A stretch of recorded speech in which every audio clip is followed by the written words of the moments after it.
Þá komum við 7. lið að dagskrá fjárhagsáætlun Akureyrarbæjar. Ég ætla að taka það fram í þeirri umræðu verður engin takmörk á því hversu oft bæjarfulltrúar taka til máls.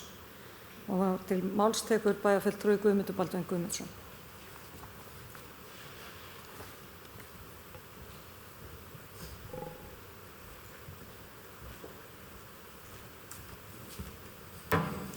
Forseti ágætu bæjarfulltrúar. Hér tekin fyrir liður 5. liður í fundargerð bæjarráðs frá 12. desember þar sem að fjárhagsáætluninni var vísað til seinni umræðu í bæjarstjórn og við erum komin hérna til þess að fara yfir hana. Bæjarfulltrúar hafa fengið greinargerð með fjárhagsáætluninni sem að liggur undir gögnum. Ég mun varpa hér upp glærum og ræðum fjárhagsáætlunina út frá þeim glærum að mestu leyti. Hef þó skotið inn í einstaka glærum og breytt aðeins útliti, svipað eins og ég gert síðustu 2 árin. Þannig að það sé svona kannski þægilegra að skoða á skjám og þá skjám landsmannum land allt sem ég efast ekki að sitji limdir við sjónvarpsskjáinn og fylgist með þessari umræðu. En ég ætla bara að byrja þá ræðuna. Nú er það bara að vita hvort það virkar ekki þetta kerfi hérna. Jú, það gerir það.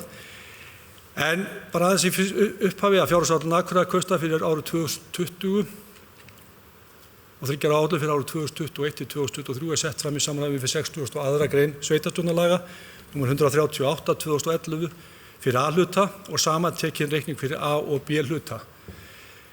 Þetta er nú svona kannski búið að lesa upp og ég gerði það nú ítarlega á síðasta fundi, þar að segja hvað A-hluti og B-hluti er og fekk mikið hrós fyrir skemmtilegan framburð og lestur.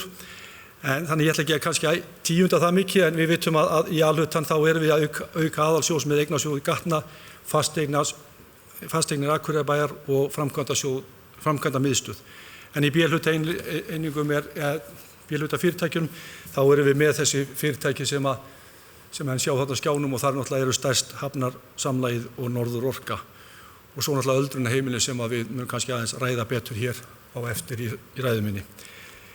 Við förum áfram, þarna eru forsendur fjárhagsáætlunar Akureyrarbæjar tíundaðar og það er kannski gert ráð fyrir því kannski rétt áréttað að við erum að gera ráð fyrir 3% verðbólgu á árinu 2020 og það er kannski eitt þarna sem í þessu að þarna erum við í rauninni að tala 200 íbúa fjölgun á árinu og gera ráð fyrir því að þeir verði þarna í lok árs 2021 orðið 19.500, 2020 verið ekki 19.300. Við erum núna, ef ég man rétt, okkur hefur fjölgað úr 18.925 einhverja 140 íbúa þegar síðast var talið. Þannig að við svo sem erum ekki alveg að ná þessu 200, en svo sem það er ekki árið ekki búið og veit ekki alveg hvernig niðurstöðun verður, en hins vegar er það þannig að við höfum kannski ekki alltaf verið og höfum ekki verið að ná þessu 200, en höfum þó gert ráð fyrir því í þessari áætlun.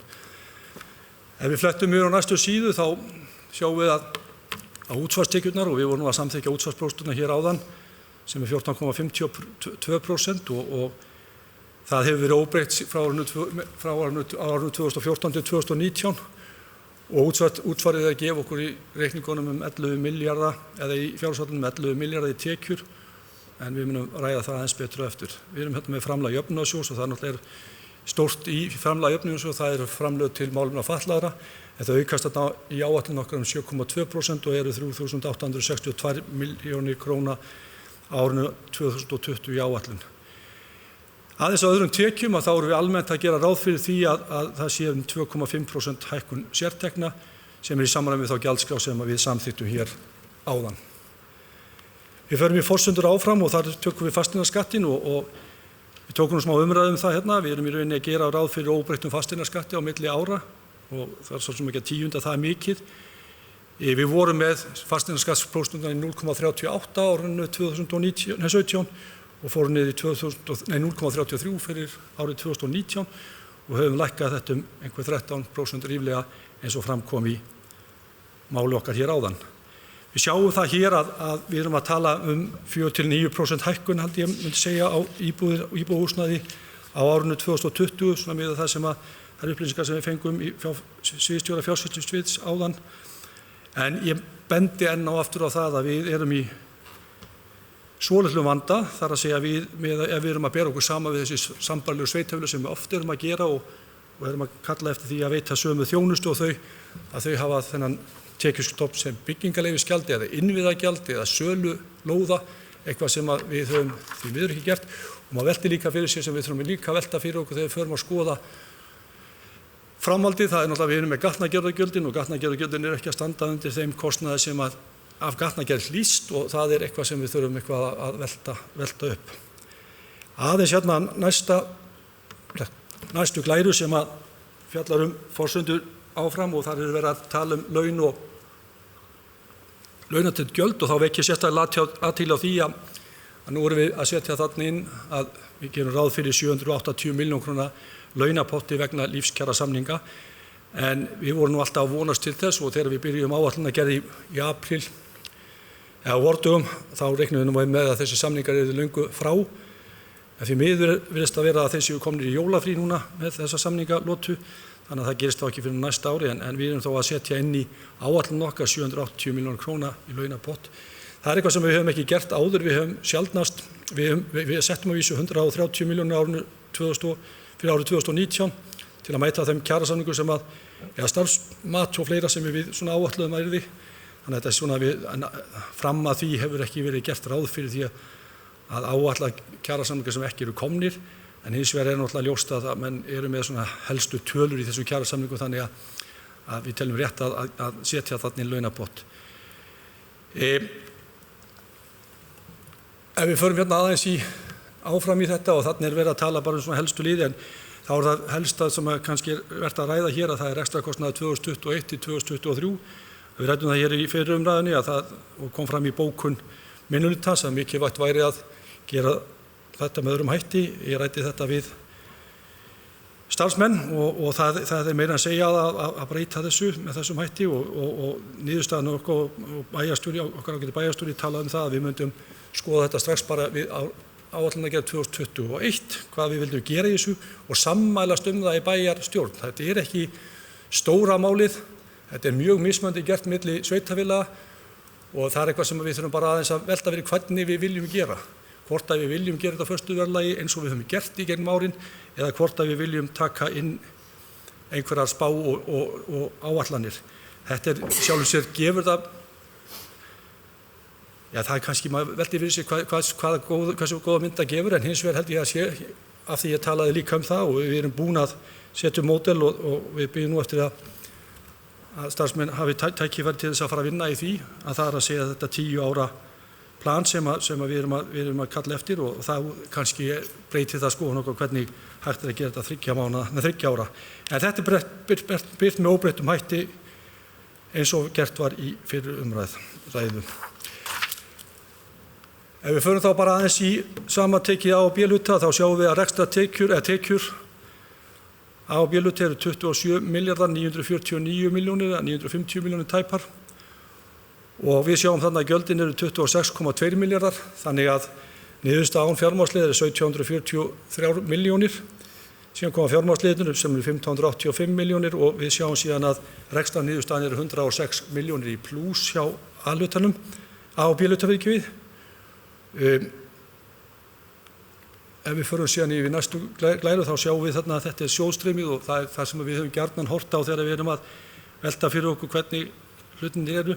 Að veltu fyrir frá rekstri eru þarna 3,6 milljarðar og ég vek athygli á því að það var kannski smá misskilningur hjá bæjarfulltrúa Gunnari Gíslasyni sem við miður ekki hér í dag vegna veikinda að þá í rauninni það þannig að rekstra niðurstaða ársins það ekki verið að bæta þessum 830 milljónum neins þar inn í eitt eða neitt heldur það þannig að rekstra niðurstaða ársins það búið að taka tillit til þess 830 milljóna en þetta reiknumstærð sem kemur til greiðslu í langri framtíð þannig að í raun þetta skal ég segja gert með þessum hætti að færa þetta upp með veltu fyrir rekstri og það bara svipað eins og verðbætur á gengismunur á lánum sem koma til greiðslu í framtíð. Við sjáum líka þarna að fjárfestingar í varanlegum rekstrarfjármunum eru miklar og við munum aðeins fara betur í þær á eftir þeir eru rétt 4,4 milljarðar. Ef við flettum svo yfir áfram á svona lykiltölur úr A og B-hluta að þá það þessi tala sem að oft verið horft til, það skuldir og skuldbindingar og þarna erum við eingöngu að tala hlutfallið, það að segja skuldir og skuldbindingar sem hlutfall af rekstrartekjum eru 122% tæp. Þetta ekki það viðmið sem að eftirlitsnefndin setur, við erum með mun lægri, ég held við séum einhvers nálægt 100% þegar það reiknað, en það ekki gert í þessari fjárhagsáætlun, en það við fyrst og fremst að horfa á það núna að við erum langt fyrir undan það 150% viðmið og þá hvort sem við erum að tala skuldir og skuldbindingar sem reiknaði svona einfalt eða út frá þeim reiknireglum sem að settar eru af hálfu opinberra aðila. Veltufjár rekstri 13% af tekjum og bara nokkuð gott svona í svona heildarmyndinni.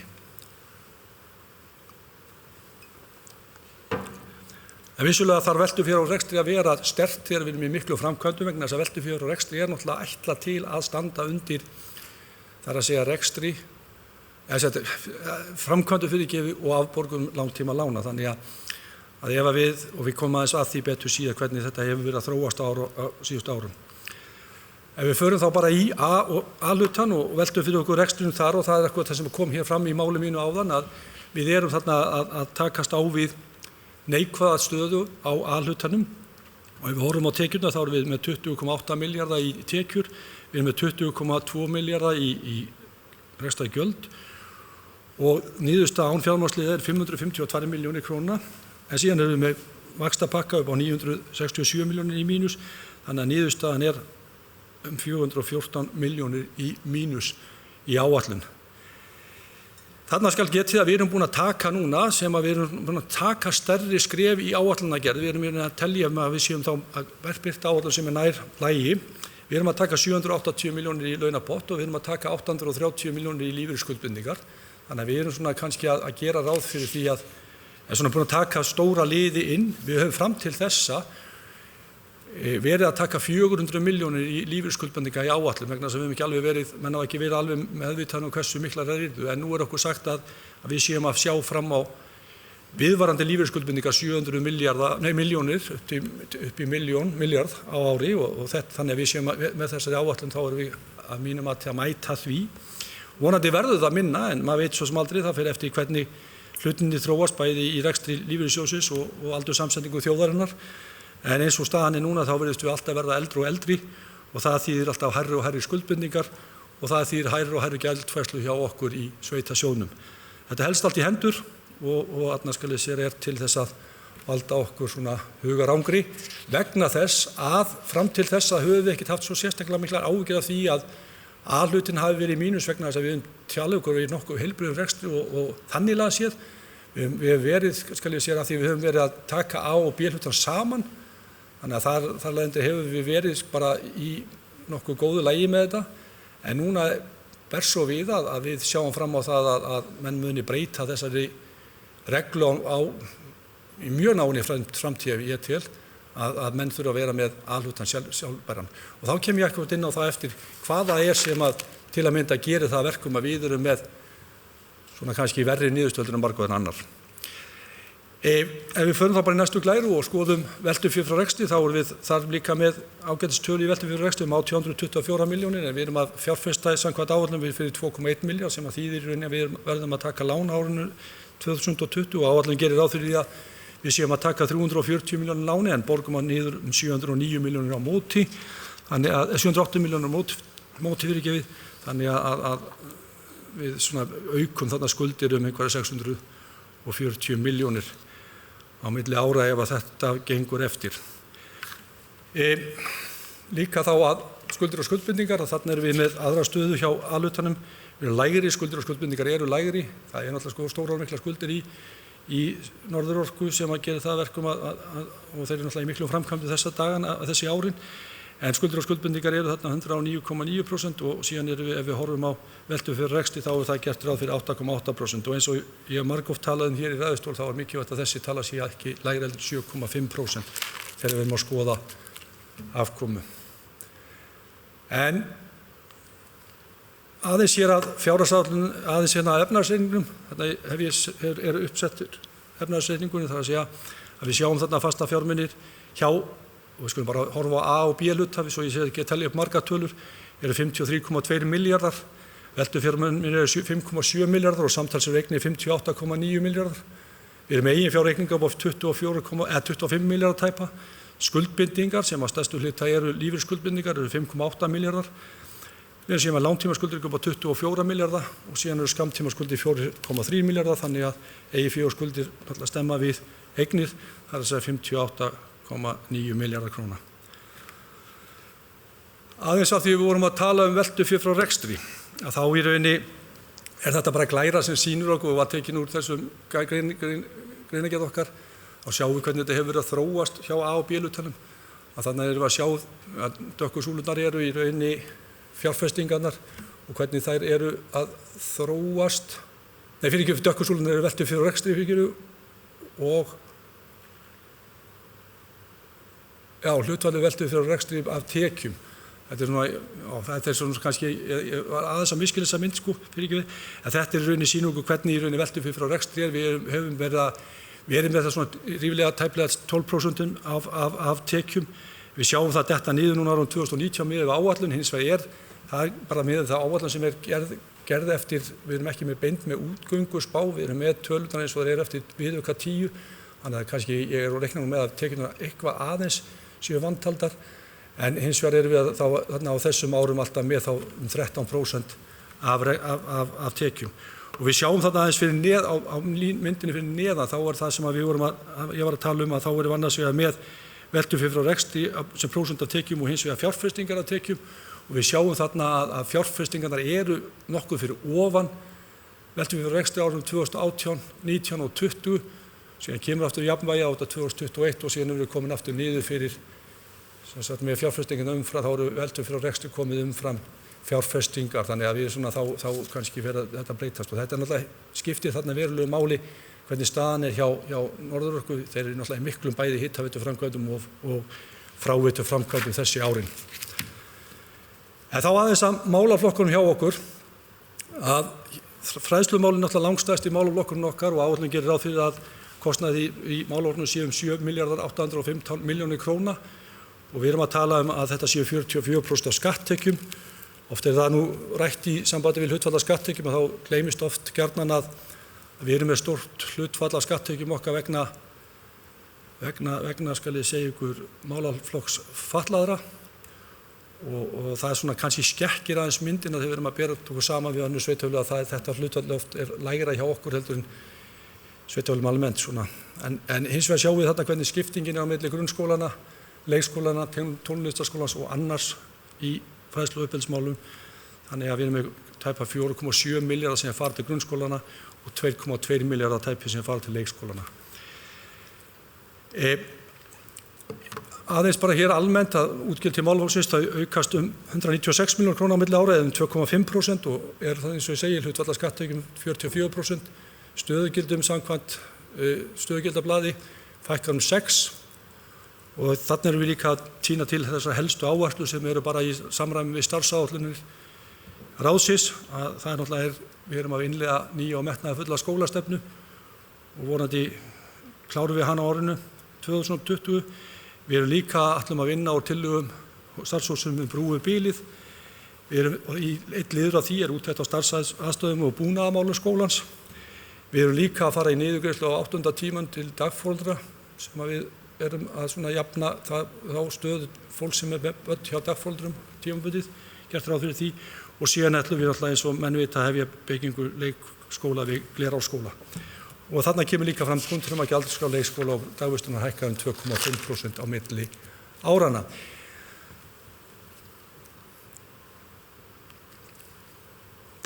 Málaflokkur félagsþjónustunnar tekur til sín 4.410 milljónir króna og er hlutfall af skatttekjum 24,8% og þarna er það langstærsti liðurinn málefni fatlaðra sem eru 2,6 milljarðar rúmir fyrirgefið og svo er þarna ýmis félagsþjónusta og málefni aldraða og þarna erum við með 297 milljónir sem eru í rauninni framlag til öldrunarheimilina að mestu hluta en þarna vantar þá inn í að við sem sagt það eru ríflega 115 milljónir sem að bætast við það með þessu lífskjarasamningu sem við erum búin að gera þá ráð fyrir í launapotti.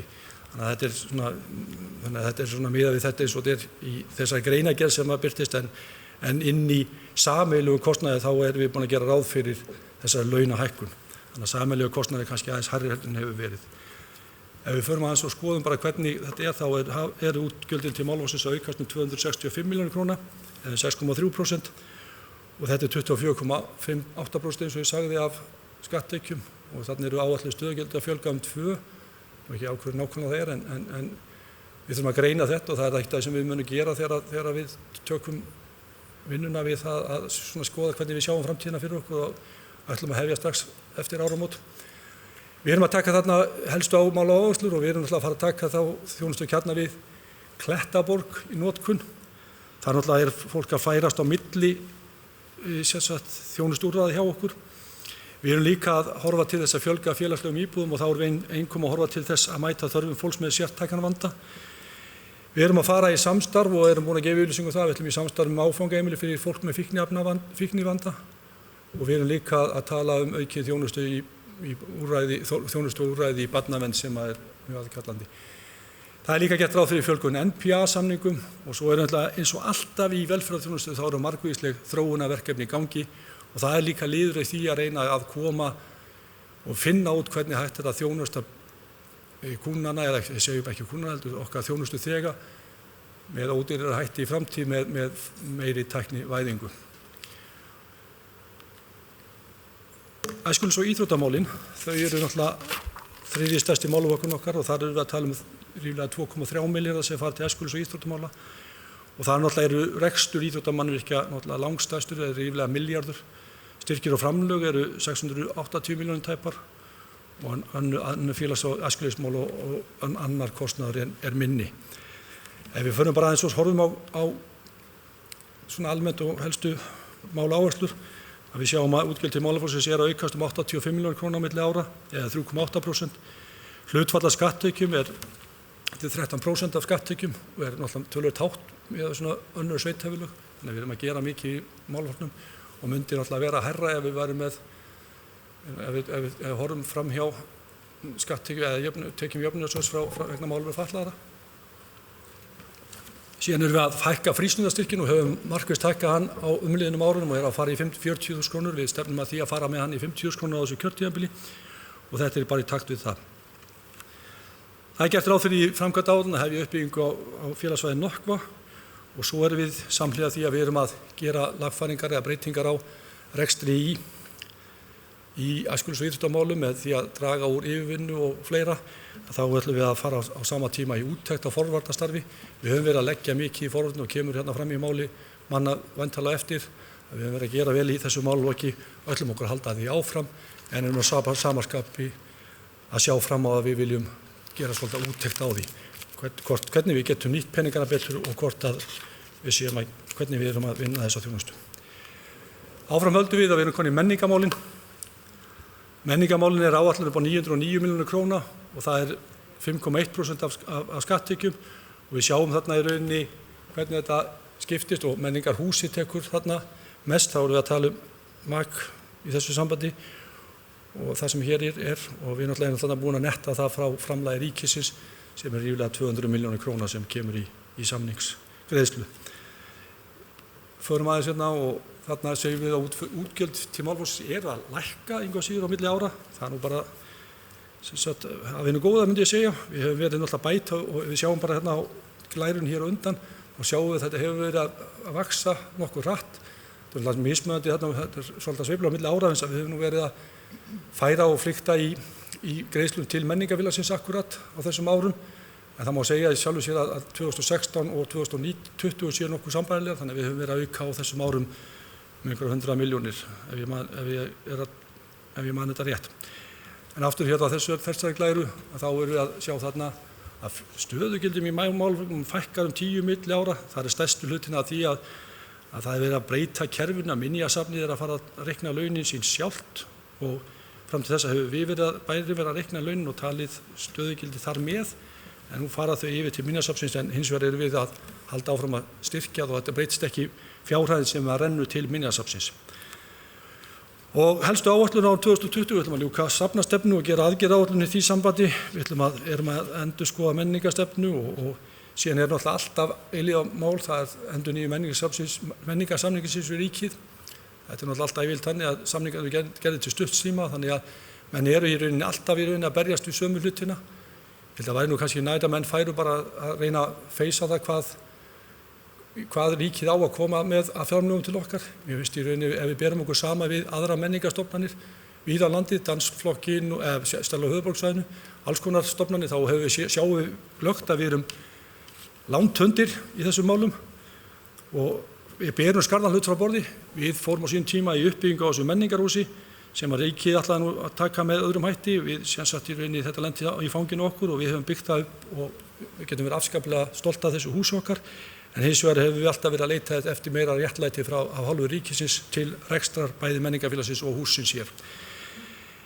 Við viljum líka fara hérna í endurnýjun á hljóð- og ljósabúnaði í Hofi. Það nú eitt af því sem að við erum hérna að tala 10 ára aldur á þessum búnaði og þannig hafa orðið mikla tækni framfæri í tölvumálum og fleira, þannig að það eitthvað sem við getum ekki komist fram hjá. Man rétt að það voru að tala 60 milljónir sem reiknað í það verkefni. Förum aðeins í umferðar- og samgöngumál að áætlunin gerir ráð fyrir 985 milljónir króna og hlutfall skatttekjum með 5,5%. Og við erum að tala að þetta svona skiptist þarna. Við kannski sérstaklega allir hver vekur að allir snjómústur og hálkuvarnir gert ráð fyrir 150 milljónum. Bæjarfulltrúi Andri og formaður umhverfis- og mannvirkjaráðs kom hér áðan og greindi frá því að hann sæi fram á að þessi kostnaður myndi fara í 200 milljónir á árinu. 150 milljónir eru samt sem ári einhvers staðar í svona meðalagi við þann kostnað sem svona meðaltali þessum kostnað sem hefur verið á undanförnum árum. Þetta náttúrulega alltaf happdrætti, snjórinn happdrætti, það að segja að við vitum aldrei hversu mikið við fáum af honum, en við erum þó að gera ráð fyrir núna 150 milljónum sem 50 milljónum meira heldur við gert á liðnum árum. Hvort að það dugar, það skal ósatt látið en ég ætla að vona minnst að við fáum ekki á mörg svona, hamfara veður eins og hafa geisað hér síðustu viku. Við erum með framlag til strætisvagna upp á 208 milljónir og eins og kemur kannski að við getum aðeins rætt líka, við erum að fara í það og kemur fram hér á eftir, við erum að fara í það að endurskoða leiðakerfi og það er verið að vinna í því og kannski gott að segja frá því að það var, núna hefur verið unnið íbúðalýðræðisverkefni akkurat strætó og unga fólkið sem að bæjarfulltrúi Sóley Björk hefur stýrt af miklu myndarbragð og það er svona komin á einhverja niðurstöður úr því, ég er vissu ekki búin að sjá þær en ég held hins vegar að það sé einhver vinna sem hægt er að byggja á og veit að menn alltaf nýta sér með einhverjum hætti. En hins vegar eru fleiri heldur en börn og unglingar sem sækja og nota strætisvagna, þannig að það þarf svona aðeins að horfa á heildarmyndina. Við erum hérna komið með umhverfismálin, þau eru 350 milljónir króna og eru í rauninni, það er náttúrulega fyrir mest hlutin í opnum svæði sem er 52% af þeirri fjárhæð. Ef við aðeins sjáum hérna á næstu glæri þá sjáum við útgjöldin í málaflokksins draga saman 45 milljónir króna á milli ára eða 12% og þá kann einhver að spyrja sig, erum við að lækka útgjöld til umhverfismálum 45 milljónir, bærin sem ætlar að státa sig að vera umhverfisvænasti bær landsins. Svona kannski ekki vegna þess að þarna erum við með inn í þessari tölu 45 milljónum stærsti hlutinn að henni, ef ekki allur, eru vegna framkvæmda við ofanflóða verndvarnir sem eru hérna upp fyrir ofan bílaklúbb Akureyrar sem eru þessi tala. Hlutfall skatttekjum er 2%, stöðugildi óbreytt og við náttúrulega helstu áherslumálin náttúrulega eru eins og hefur nú ekki lítið verið rætt hér síðustu mánuði. Það er það að draga úr svifryksmengun og leita leiða til þess og við gerum þarna mjög árangurslíka tilraun daginn sem dró verulega á svifryksmengun en gerði íbúa frekar skapstygga vegna skítugra bíla, en við áttum síðan ágætna fund með þessum áhuga fólki og þessum hagsmunaaðilum þetta og við náttúrulega reynum að leita leiða til þess í rauninni að draga úr svifryksmengun á þess að setja hér allt á annan endan og þar eru menn náttúrulega, það eru margar og menn að leita einu sönnu lausn. Við erum líka eins og ég segi farið í endurskoðun leiðakerfi strætisvagna og framtíðarsýn í sorpmálum alltaf undir og svo kannski rétt að benda á það þó við setjum það þarna undir, það er náttúrulega eitt af því sem við sjáum að gerast næsta árið, það er skipulag Torfunefs og samtengingu þar við miðbæinn og við erum að leggja áherslu á það að reyna að koma þeim málum áfram. Það sést hér á eftir í hækkun sem verður ef við erum að bæta í skipulagsmálin. Sameiginlegur kostnaður, hann er 949 milljónir eða 5,3% af rekstrartekjum eða skatttekjum og við skrifstofu sveitarfélagsins eru 773 milljónir og þetta svona að við sjáum að þetta hefur stighækkast milli ára og það er svona eitthvað sem að við munum klárlega að skoða þegar við erum að taka þessar framtíðarpælingar okkar. Aðrir málaflokkar, það er kannski ekki mikið að segja þá, þeir eru náttúrulega, þetta er allt saman frekar litlir en við sjáum að mesta hækkun í skipulagsmálum eins og ég sagði áðan og það erum við að horfa til þess að leggja áherslu á miðbæjar skipulagið.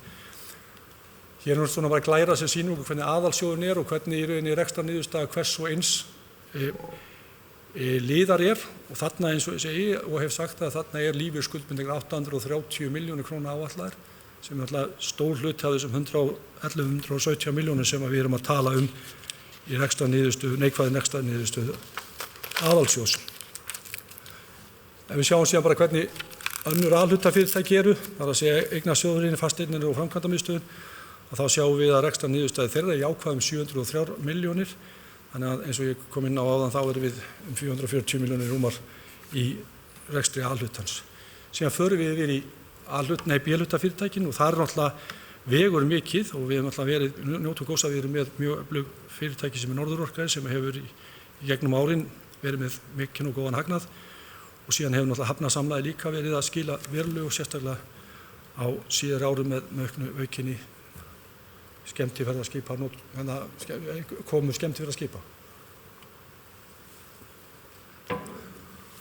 Síðan aðeins að framkvæmdaeftirlitinu að við sjáum þarna að framkvæmdir samantekins hjá A- og B-hlutur er 4,4 milljarðar tæpir eins og kom nú fram í sjóðstýriminu og við sjáum þarna að aðalsjóður er að framkvæmdir taka 1300 milljónir og síðan erum við með samtals hjá sveitarsjóðum með A-hluta þegar við erum að taka eignasjóðum sem er 784 milljónir, þá eru 2,1 milljarðar sem við erum að framkvæma og síðan erum við að taka hana B-hlutafyrirtækin og þau eru að framkvæma töluvert mikið og það er Norðurorka 1,5 milljarð þannig að þau eru að taka 2,3 milljarðar tæpan og þetta er samtals 4,4 milljarðar ef að maður rúnar þetta við næstu 100 milljónirnar.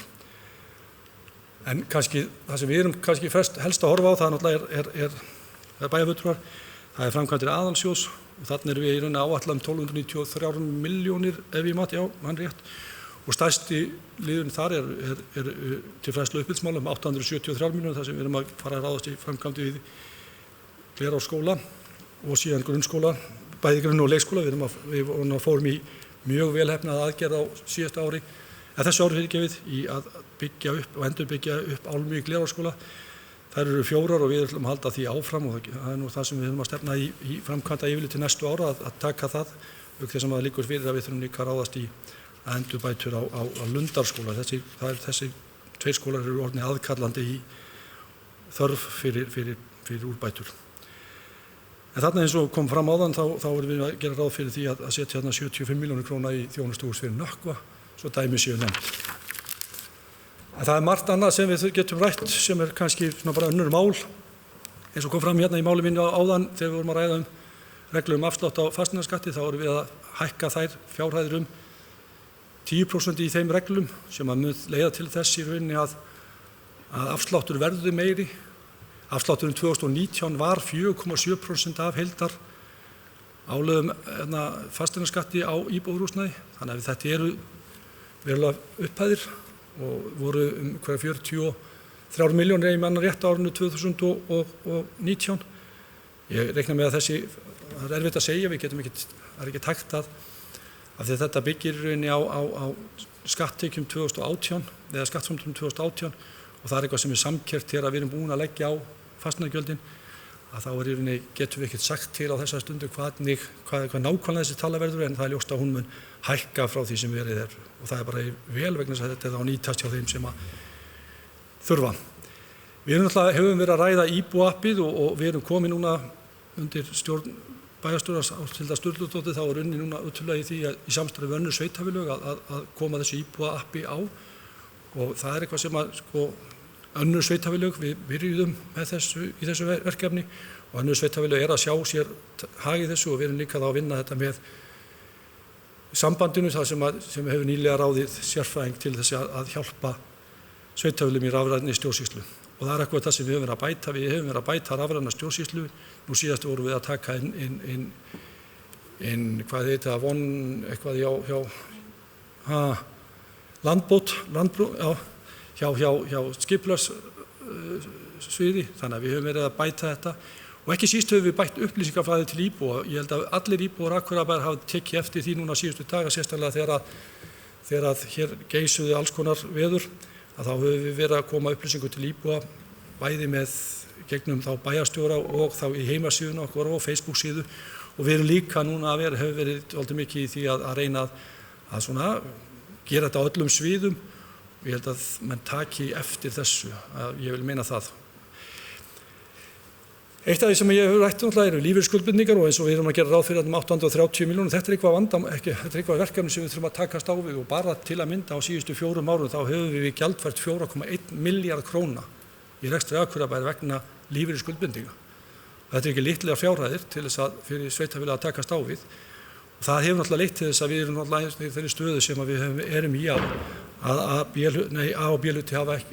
A-hluti hefur ekki verið í nógu góðum málum þar að segja niðurstaða rekstrar, en ég mun aðeins koma hér á eftir og sýna hvernig þróun hefur verið frá aldamótum.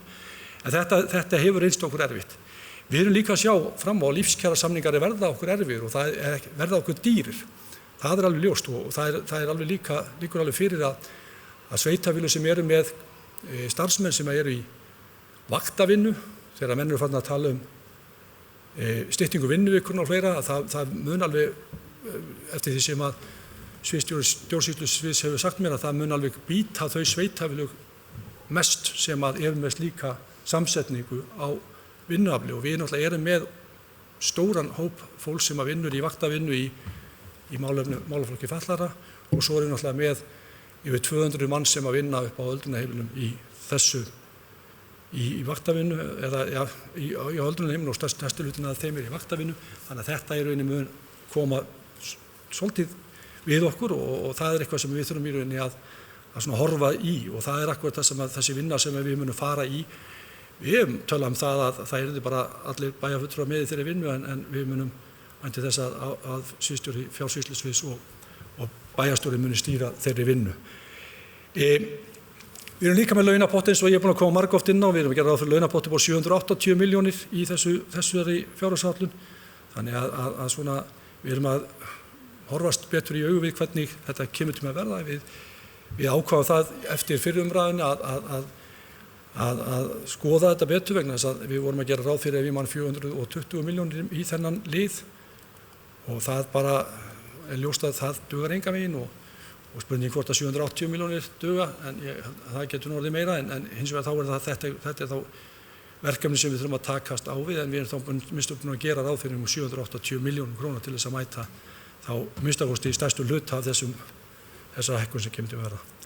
Ég kom inn á það áðan að við erum að gera við erum með 3 ára áætlun á föstu verðlagi áfram, þannig að það breytist ekki þó svo að kannski mann hefði vilja á og ég ætla ekki að segja til mér að það er eitthvað sem við þurfum bara að skoða. En eins og ég sagði það áðan þá er verkefni okkar verður næstu árin, þar að segja, gerist kannski ekki einni nóttu, það er að ná jafnvægi í rekstri A-hluta og það er eitthvað sem við þurfum að horfa til. Við erum búin að sjá það að sveitarstjórnarráður hefur boðað það að það sé kannski eitthvað sem við þurfum að gerast á næstu árum og líka hefur þá eftirlitsnefndin með fjármálum sveitarfélaga gert athugasemd við það, þó svo að þetta sé ekki lagaákvæðið en þá við höfum verið með rekstur Akureyrarbæjar, það sé A- og B-hluta í jafnvægi, þannig að við höfum verið að spila eftir þeim leikreglum sem hefur verið. Við höfum verið í rauninni að gera það og ég myndi segja að við værum Akureyrarbæjar í traustum og góðum rekstri, við erum að veita mjög góða þjónustu, við erum í rauninni með stöðu þar sem veltufjárhag rekstri hefur verið ásættanlegt, við höfum verið ekki verið að bæta miklum skuldum við okkur, það er skuldaaukningin á síðastu kjörtímabili var vegna uppgjöra á lífeyrisskuldbindingum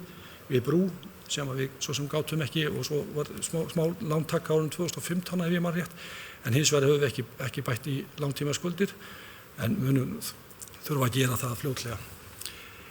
En það sem að kannski stóra máli í þessu öllu saman er náttúrulega samspil ríkis og sveitarfélaga og við erum með rekstur öldrunarheimila Akureyrarbæjar og að því mennur hafa verið að tala hér að það sé sjálfsagt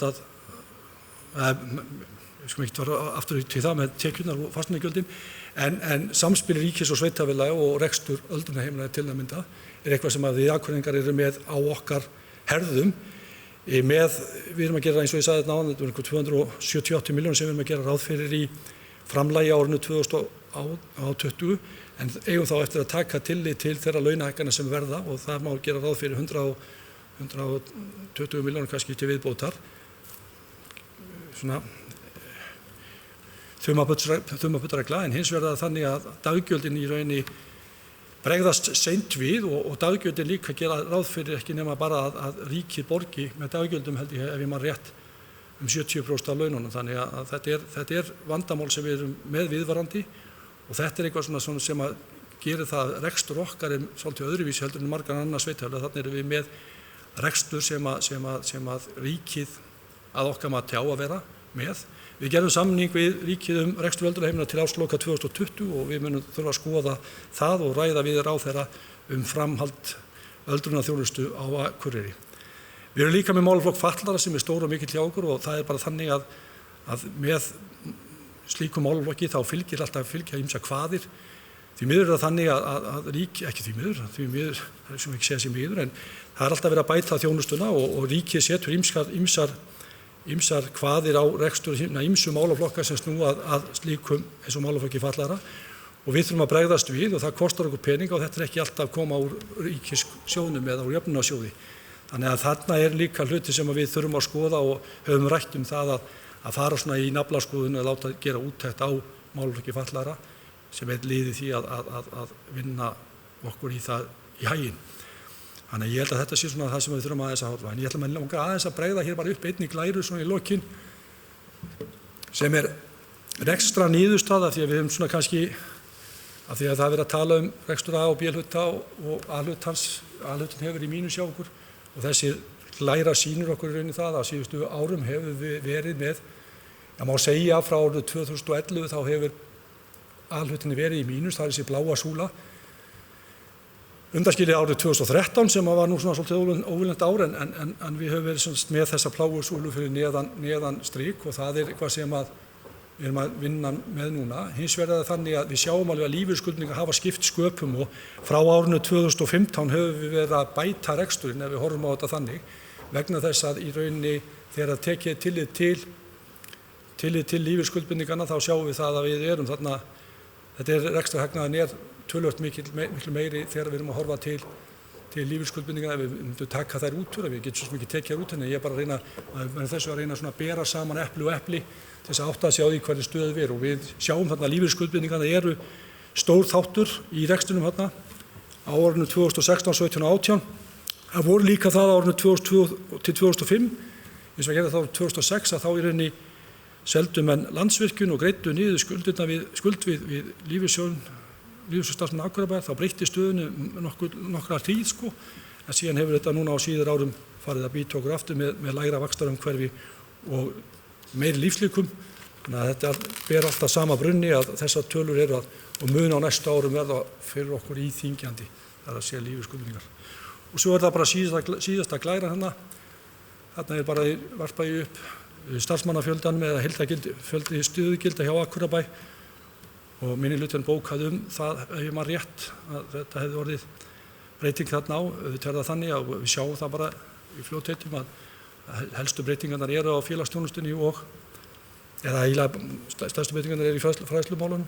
Þar höfum við og þetta er eitthvað sem við þurfum bara að vega og meta.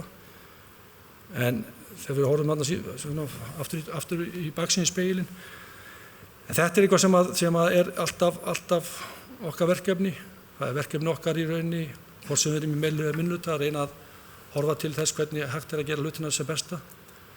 Við höfum í rauninni lagt mikinn metnað upp í því að veita hér góða þjónustu. Það finnst líka í umræðinu þegar við erum að taka umræðu það að við ætlum að hugsanlega breyta einhverju þjónustu sem er búin að vera árabil. Þá koma alls konar raddir og við heyrum frá alls konar fólki alls konar hörmungar sem af þessum ákvörðunum kunna að hljótast. Það er bara eðlilegt.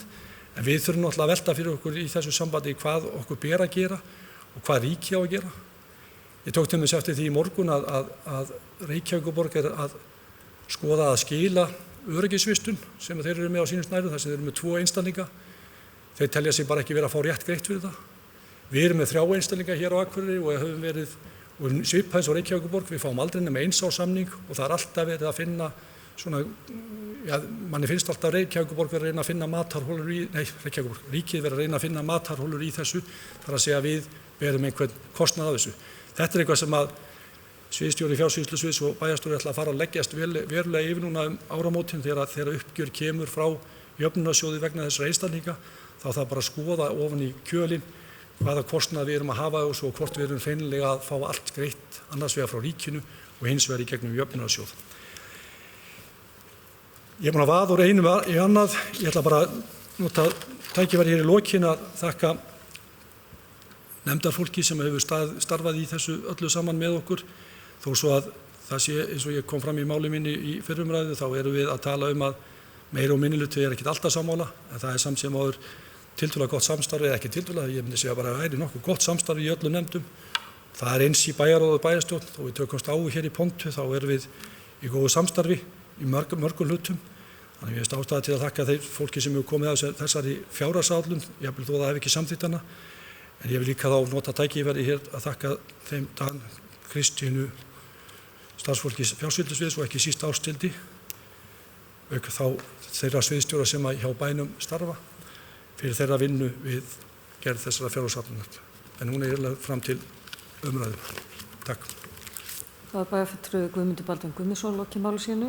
Næst tekur til máls bæjarfulltrúi Sóli Björk Stefánsdóttir.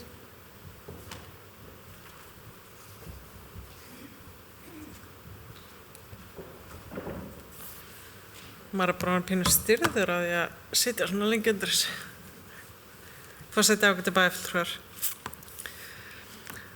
Bara þakka fyrir ítarlega og góða og bara þokkalega áhugaverða yfirferð finnst mér á fjárhagsáætlun. Þetta hefur oft verið mun leiðilegra.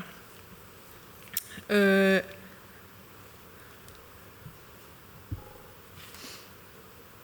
ætla nú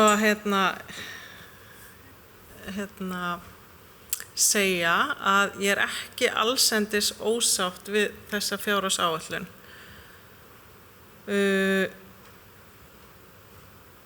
En það situr alveg svakalega í mér ákveðið mál sem var nú kannski ekki farin eitt sérstaklega vel yfir hérna og kannski ef ég ætla að kvarta yfir einhverju varðandi þessa framsetningu og þessa framsögu hjá formanni bæjarráðs, þá það að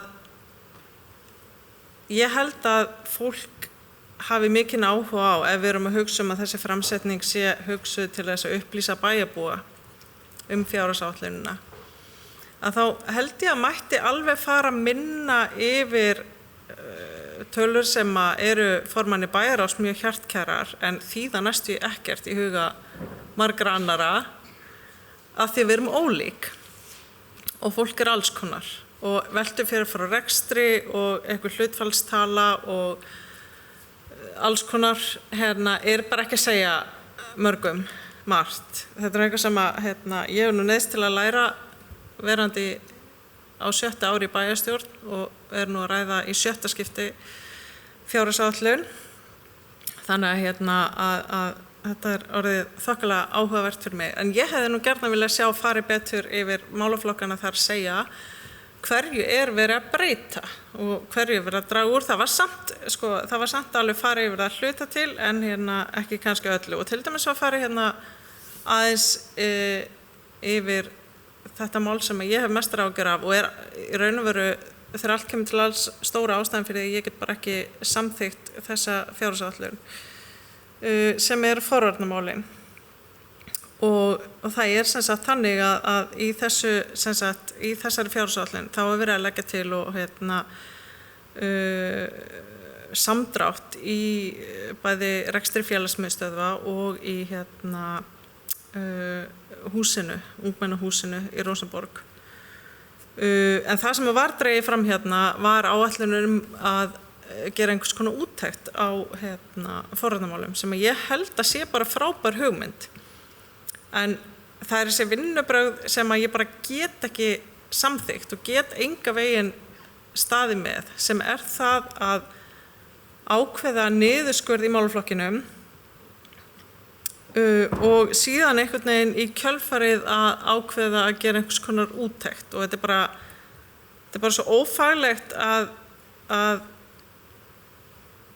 mér líður ekki vel með þetta.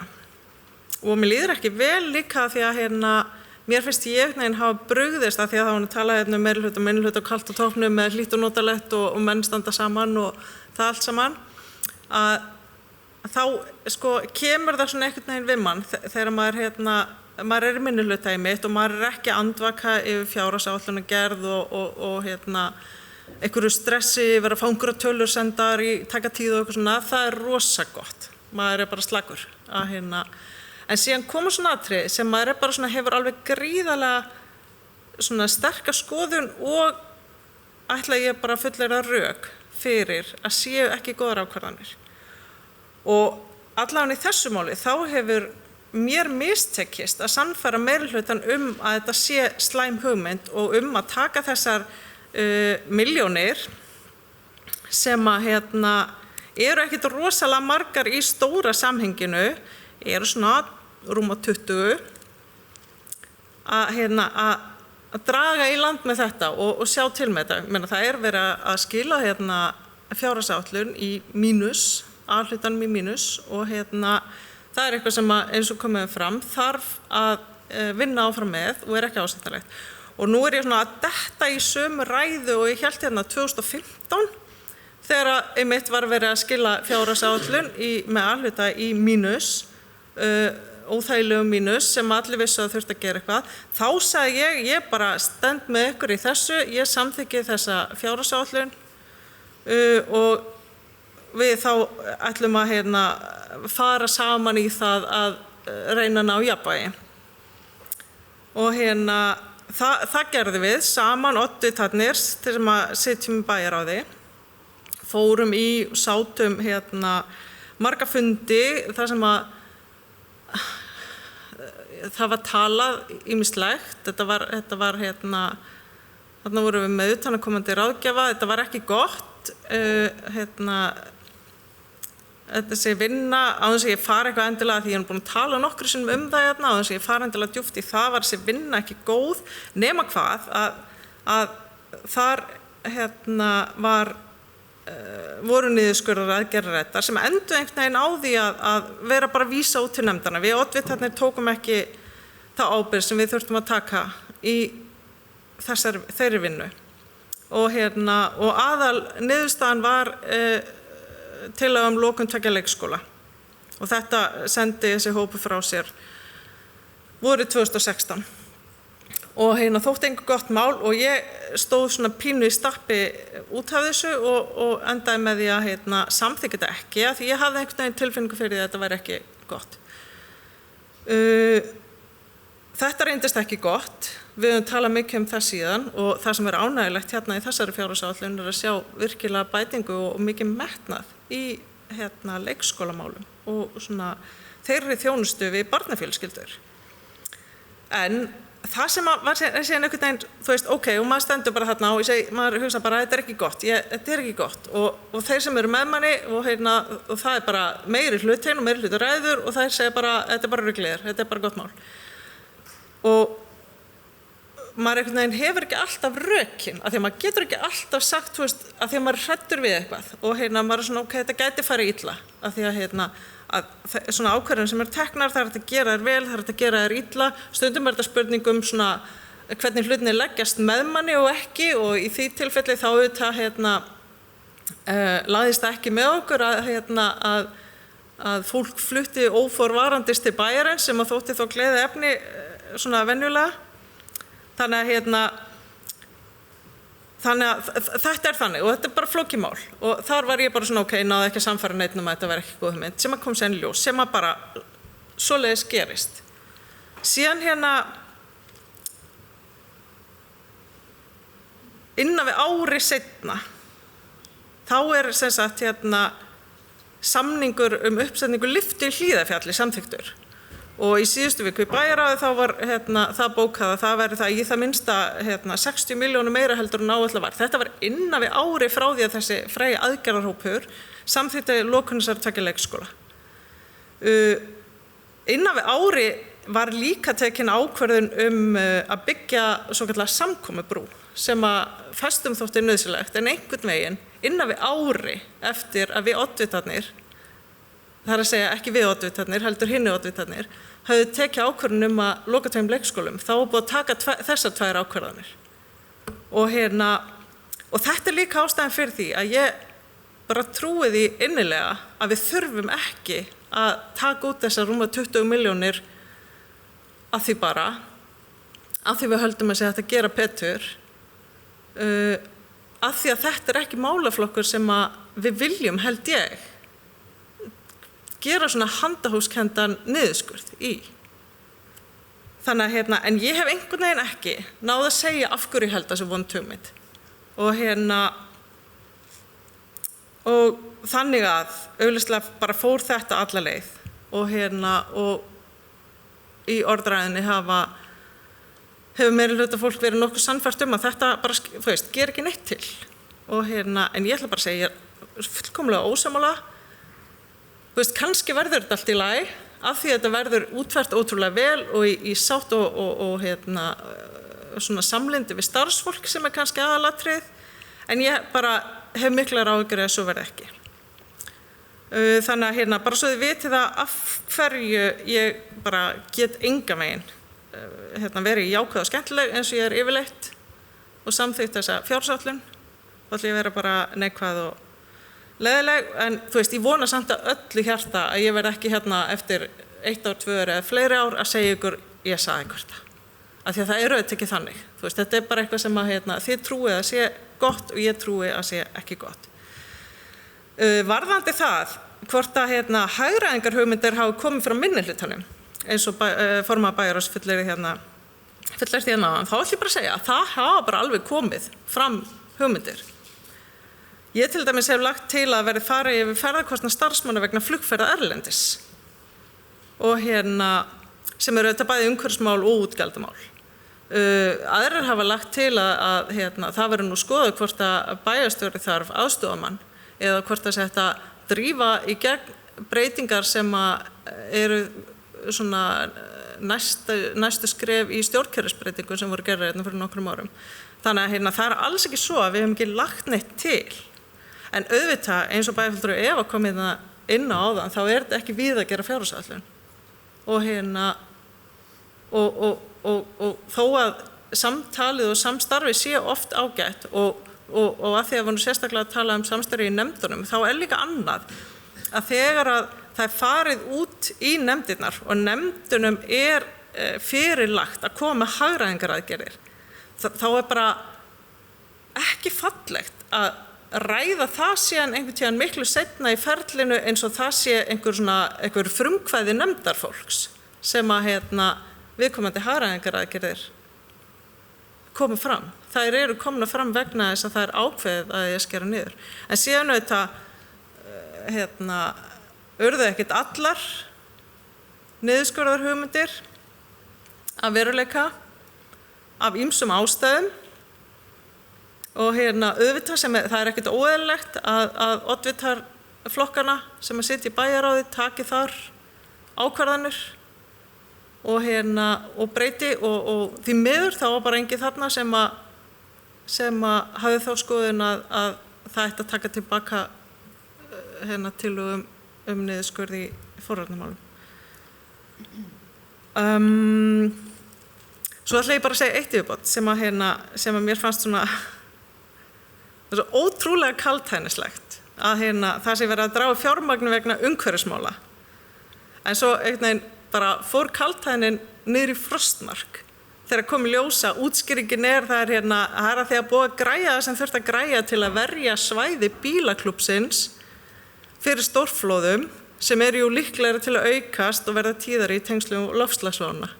Og það eru þetta staðreynd að mest af þeim verkefnum sem að flokkast undir umhverfisverkefni snúa að fegrun og umhirðu bæjarásýndarinnar og hafa ekkert með umhverfismál að gera, ætla ég að segja, í nútíma skilningi þess orðs.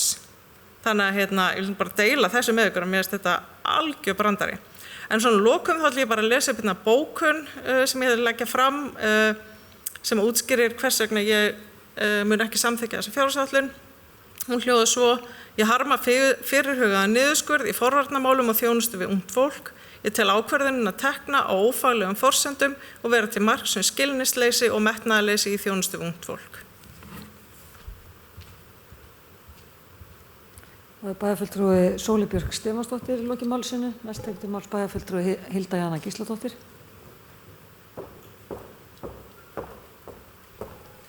Forseti, ágætu bæjarfulltrúar, takk fyrir umræðuna og takk Guðmundur Baldvin fyrir góða yfirferð. Ég kem hérna fyrst og fremst upp vegna þess að mér mjög umhugað forvarnamál. Mér finnst þau skipta alveg gríðarlega miklu máli og það rétt sem að bæjarfulltrúi Sóley Björk nefndi að það voru sendar út hagræðingar kröfur í rauninni til nefnda og nefndirnar komust að ákveðinni niðurstöðu og síðan voru ýmsar breytingar gerðar eftir á eins og bæjarfulltrúi Sóley veit að þá voru settar til 10 milljónir frá ætlaðan í sérfræðikostnað tengdan forvarnamálum sem hafði ekki öllu leyti verið útfærður en meðal annars hugaður í rannsóknir á því.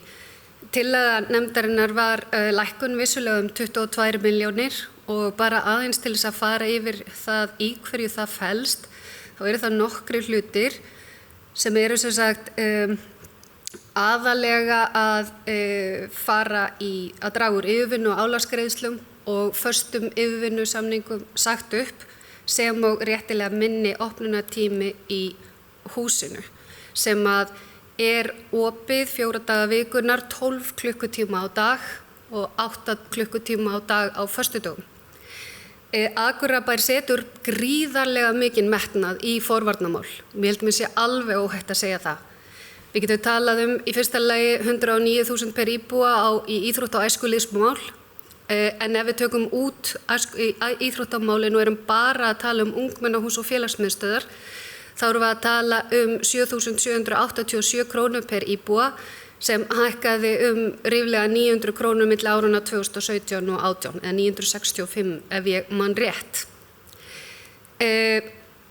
Það ekki verið að draga úr fræðslu eða minnka opnunartíma eða fækka ferðum hjá félagsmiðstöðum og ég og formaður frístundaráðs og sviðsstjóri samfélagssviðs höfum sest saman niður yfir þessa stöðu eftir tillögur frístundaráð eftir að þau fengu þá kröfu að hagræða og af því að við vorum reiðubúin í fjárhagsáætlunarferlinu að taka frá þessar 10 milljónir til þess að halda verndarhendi yfir forvarnamálin að þá tillaga sem frá þeim sem ekki búið að samþykkja en þó svona nánari útlistun á hvað að gera við þessar 10 milljónir að þá verið 2 milljónir settar í að framkvæma kannanir meðal foreldra, kennara og barna og ungmenna á mið- og unglingastigi með það að markmið að draga fram þarfir ungmenna viðkemur annars stigs forvörnum þar að segja þeirra teiknir á lofti í lífi ungmenna en þó áður en að rautt flagg komið á loft og þörf á meðferð og í kjölfari að teikna mælanleg markmið í forvarnamálum og fylgja þeim eftir og þá þarf að endurskoða forvarnastefnuna.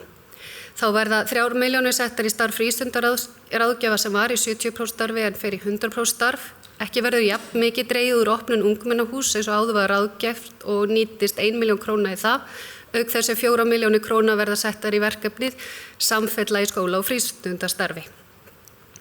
Mér langar líka að vekja athygli á því að það spennandi þingsályktunartillaga þjóðarátak í lýðheilsutengdum forvörnum sem liggur fyrir og þar meðal annars kemur fram áhersla sem ég tel að sé gríðarlega mikilvæg sem að skilgreina mælikvarða í forvarnastarfi á landsvísu með alþjóðlegum samanburði. Ég tel gríðarlega mikilvægt að við förum yfir málaflokkin forvarnir enda setjum við töluverða fjármuni þar réttilega og við ættum að tryggja það að hann nýtist örugglega sem best og það gerum við með samtali við ungmenni og börn, foreldra og kennara. Mér langar líka að nefna það að það eru 17 starfsmenn sem sinna 70–100% stöðugildum í tengslu við forvarnamál hjá Akureyri. Það eru 7 forvarnafulltrúar, það eru 3 starfsmenn í félagsmiðstöð og miðstöði, það eru 4 starfsmenn í ungmennahúsinu og virkinu, það 1 áfengisráðgjafi, það 1 starfsmaður barnavæns sveitarfélags, það 1 starfsmaður í samfellu í frístund og skólastarfi og þess utan eru tímastarfsmenn 6–8 sem sinna starfi á tímavöktum. Fyrir utan þetta erum við að taka þátt í því að setja laggirnar áfangaheimili fyrir fólk með fíknivanda og tökum þátt í starfi fjölsmiðjunar og svo framvegis, auka þetta starf velferðarsvið sem oftar en ekki tengist á þriðja stigs forvörnum eða þegar vandinn er orðinn verulegur. Þannig að ég vil leggja fram bókun fyrir hönd meirihlutans. Akureyrarbær leggur mikinn metnað í forvarnamál og er fjárhagslegt framlag sveitarfélagsins á hvern íbúa til málaflokksins með því hæsta sem gerist á landinu. Í þeim breytingu sem gerðar verða á milli árunna 2019 og 2020 er annars vegar fyrirhugað að sýna ráðdeild í rekstri og skipulagi innra starfs, hins vegar er horft til mikilvægra verkefna svo sem samfellu í skóla- og frístundastarfi og ítarlegri yfirferð á hvernig fjármagni getur nýst enn betur.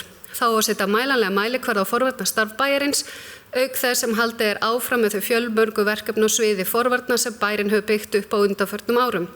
Meirihluti bæjarstjórnar áréttar að forvarnamál Akureyrarbæjar eru til fyrirmyndar á landsvísu og verður engin breyting þar á. Takk fyrir. Bæjarfulltrúi Hilda Jana Gísladóttir lokið máli sínum. Orðið er laust. Næst tekur til máls bæjarfulltrúi Eva Hrund Einarsdóttir.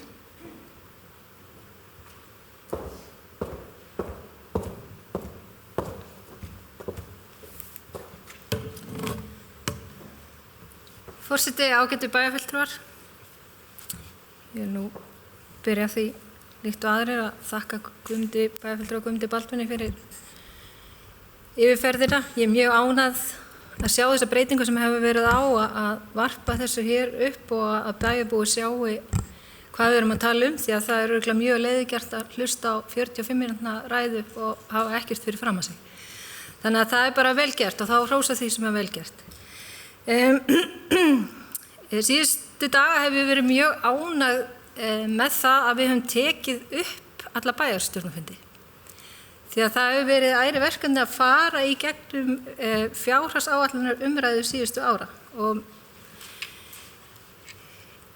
ég verð að viðurkenna að mér finnst ég tek undir orð bæjarfulltrúar Sóleyjar Bjarkar að við erum svolítið að endurtaka okkur hér og ekki bara frá 2015, heldur bara nær allar fjárhagsáætlanir sem ég hef tekið þátt í.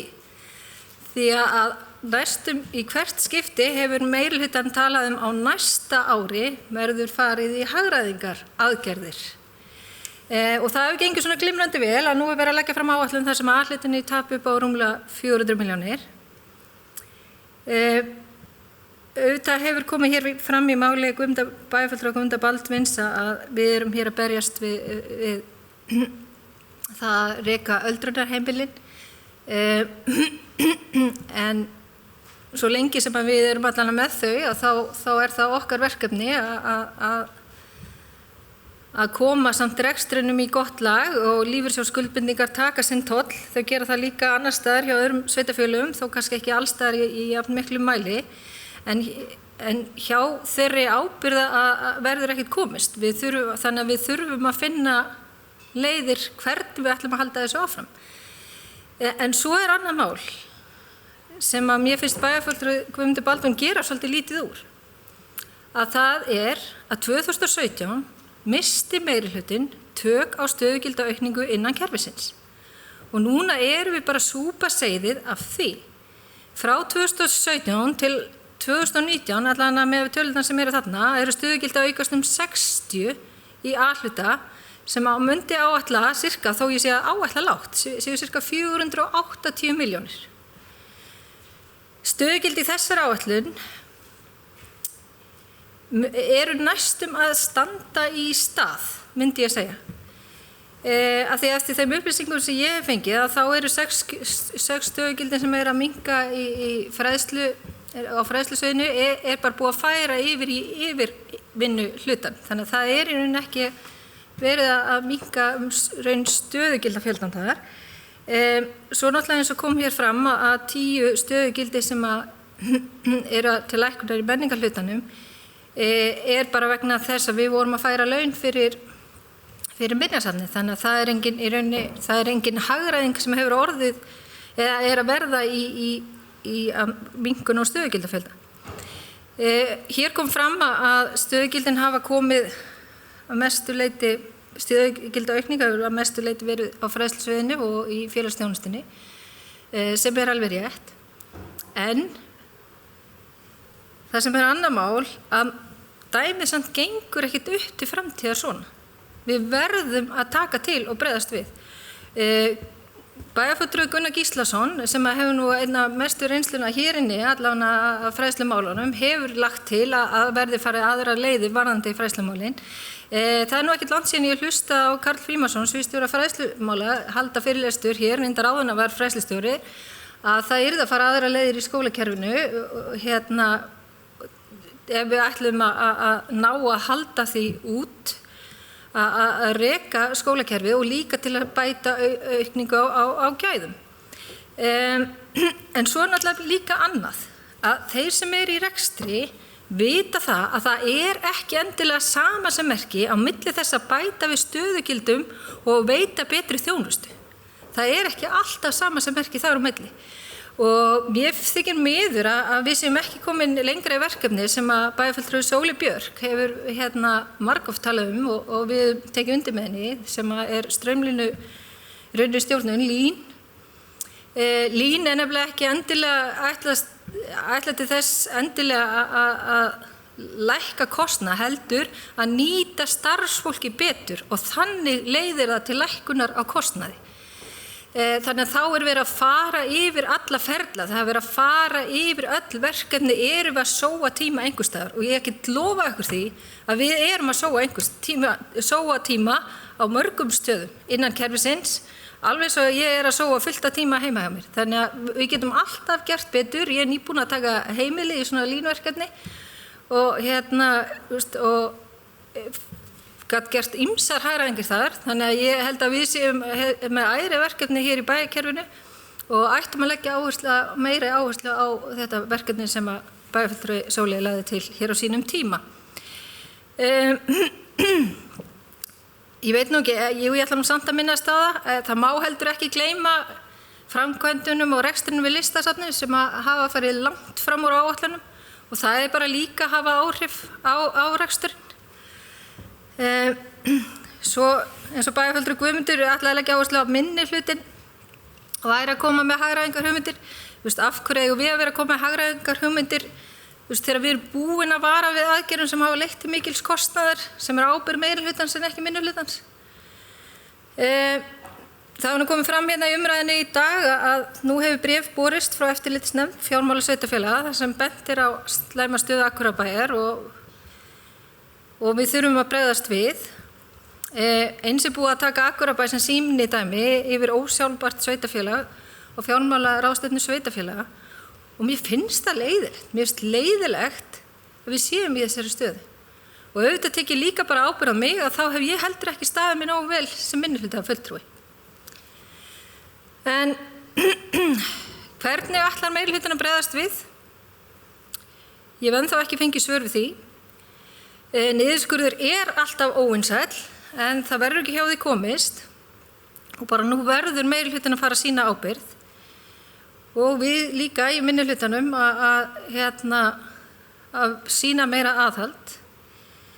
En svo reyndar annað mál að við eigum heldur ekki alltaf bara vera að tala niðurskurð.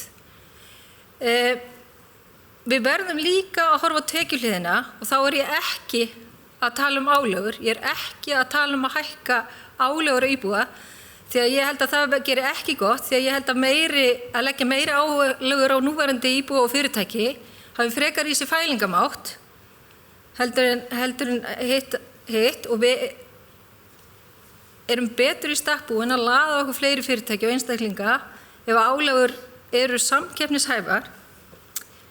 Alveg eins og í öðrum rekstri, ef verðleggur vöruna hátt, þá náttúrulega kemur enginn og kaupir vöruna. En fyrir nokkur síðan lögðum við sjálfstæðismenn hér til að farið væri að greina samkeppnishæfni bæjarins gagnvart öðrum sveitarfélögum á fyrirtækja og íbúðamarkaði. Þessi vinna hefur ekki farið af stað og það bara miður að það hafi ekki verið komið í gagni og ég þarf kannski líka að ýta eftir því í þeim nefndum sem að ég sitt. Varðandi tekjuaukningar, mér finnst bara gaman að geta þess að ég hitti mann hér daginn, aðalann daginn sem að vildi benda mér á tækifæri fyrir Akureyrarbæ og samfélagi hér á Eyþingssvæðinu og það varðar líftækni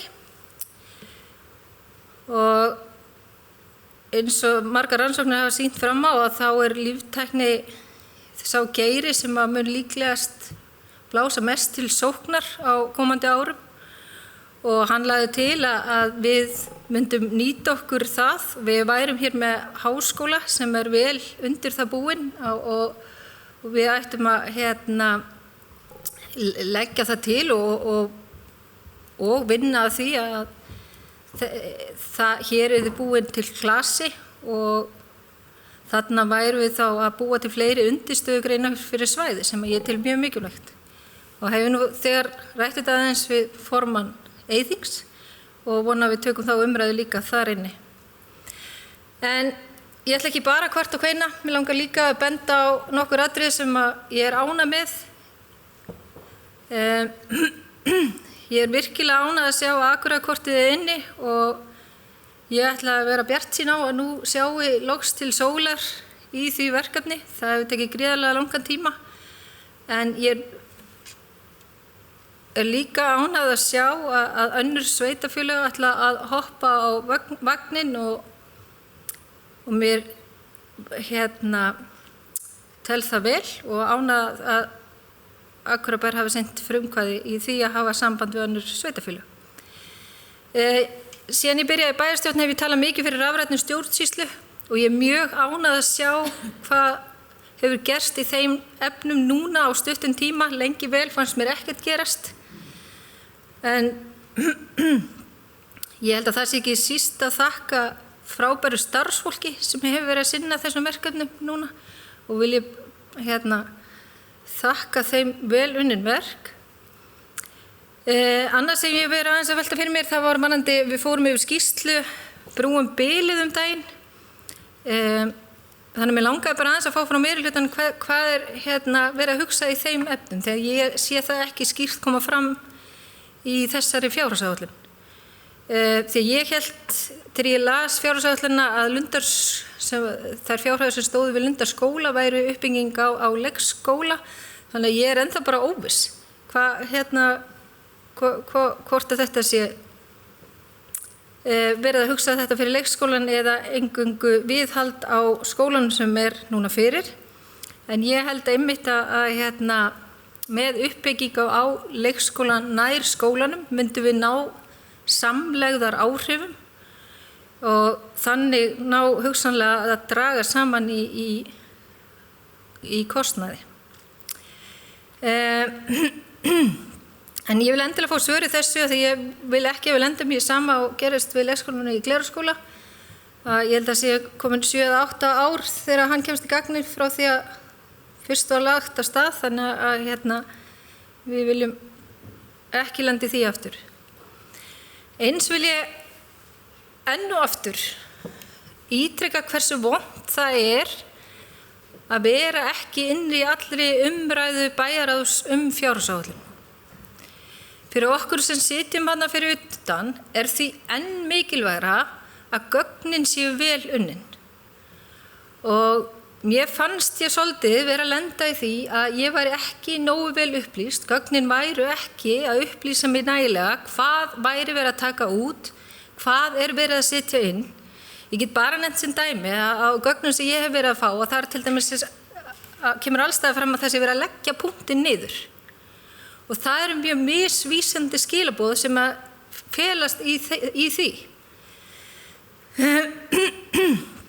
Eins varðandi þegar við erum að gera breytingar og að færa stöðugildi yfir í yfirvinnu og svona, þá væri mjög gott að það kæmi skýrt fram, því að þegar ég að nýta mér stöðugildaaukningu og minnkun, þá ég svolítið að hugsa að reyna að nota það hvort við séum að ná hagræði í þeim efnum. En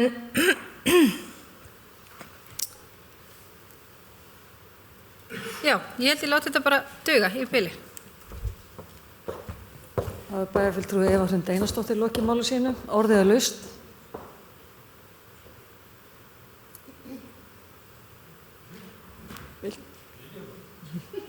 Næst tekur til máls bæjarfulltrúi Guðmundur Baldvin Guðmundsson.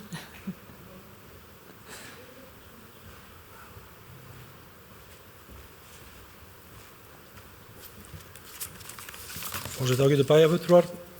Það alltaf svo leiðist þegar maður heldur langa ræðu í 45 mínútur eins og skal ég sér kom hér fram. Að þá náttúrulega gott að hafa svona tölur á blaði og fyrir fram að sig og auðvitað var það þannig í frægri ræðu minni hér 5. nóvember sem að þótti afskaplega leiðileg að þá skal ég sér var ég ekki með neina slíkar skynilýsingar en ég var með það í dag og það er vonandi vakið athygli einhverja. Hins vegar það alveg rétt sem bæjarfulltrúi Sóley kom inn á að þessar tölur nú kannski mest fyrir svona nörda eins og mig og þessar sem hafa lifað í Excel heimi daginn út og daginn inn en hins vegar var það einhvers stig þannig að við ákváðum það að fara með nákvæmlega þessar tölur, kannski ekki alveg svo þar eru lítið út í dag en heldum þá fund með íbúum þar sem við fórum aðeins yfir þessa stöðu og vorum með öðruvísi kynningu þar í rauninni fengum við unga fólkið hjá bænum til þess að koma með tillögur framsetningu sem að þau byggðu þó á þeim gögnum sem að við höfum verið að vinna og framsetningi var með allt öðrum hætti heldur en að við erum að þylja hér uppi.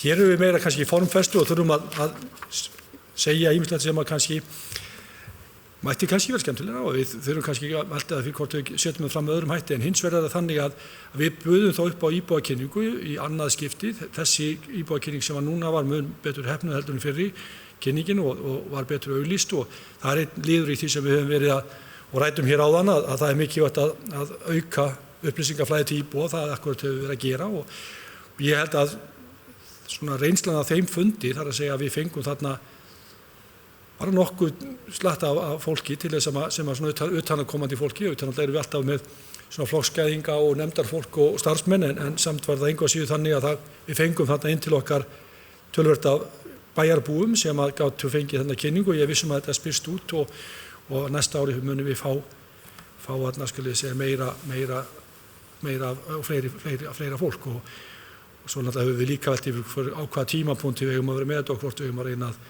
að gera þetta með öðrum hætti og það er til að mynda hvort við getum eitthvað nýtt okkur íbúa lýðræði og það er akkurat það sem bæjarfulltrúi Sóley hefur verið að hæfa sér svolítið með starfsmönnum bæjarins og það er eitthvað sem við munum kannski geta nýtt okkur þegar framlíða stundir.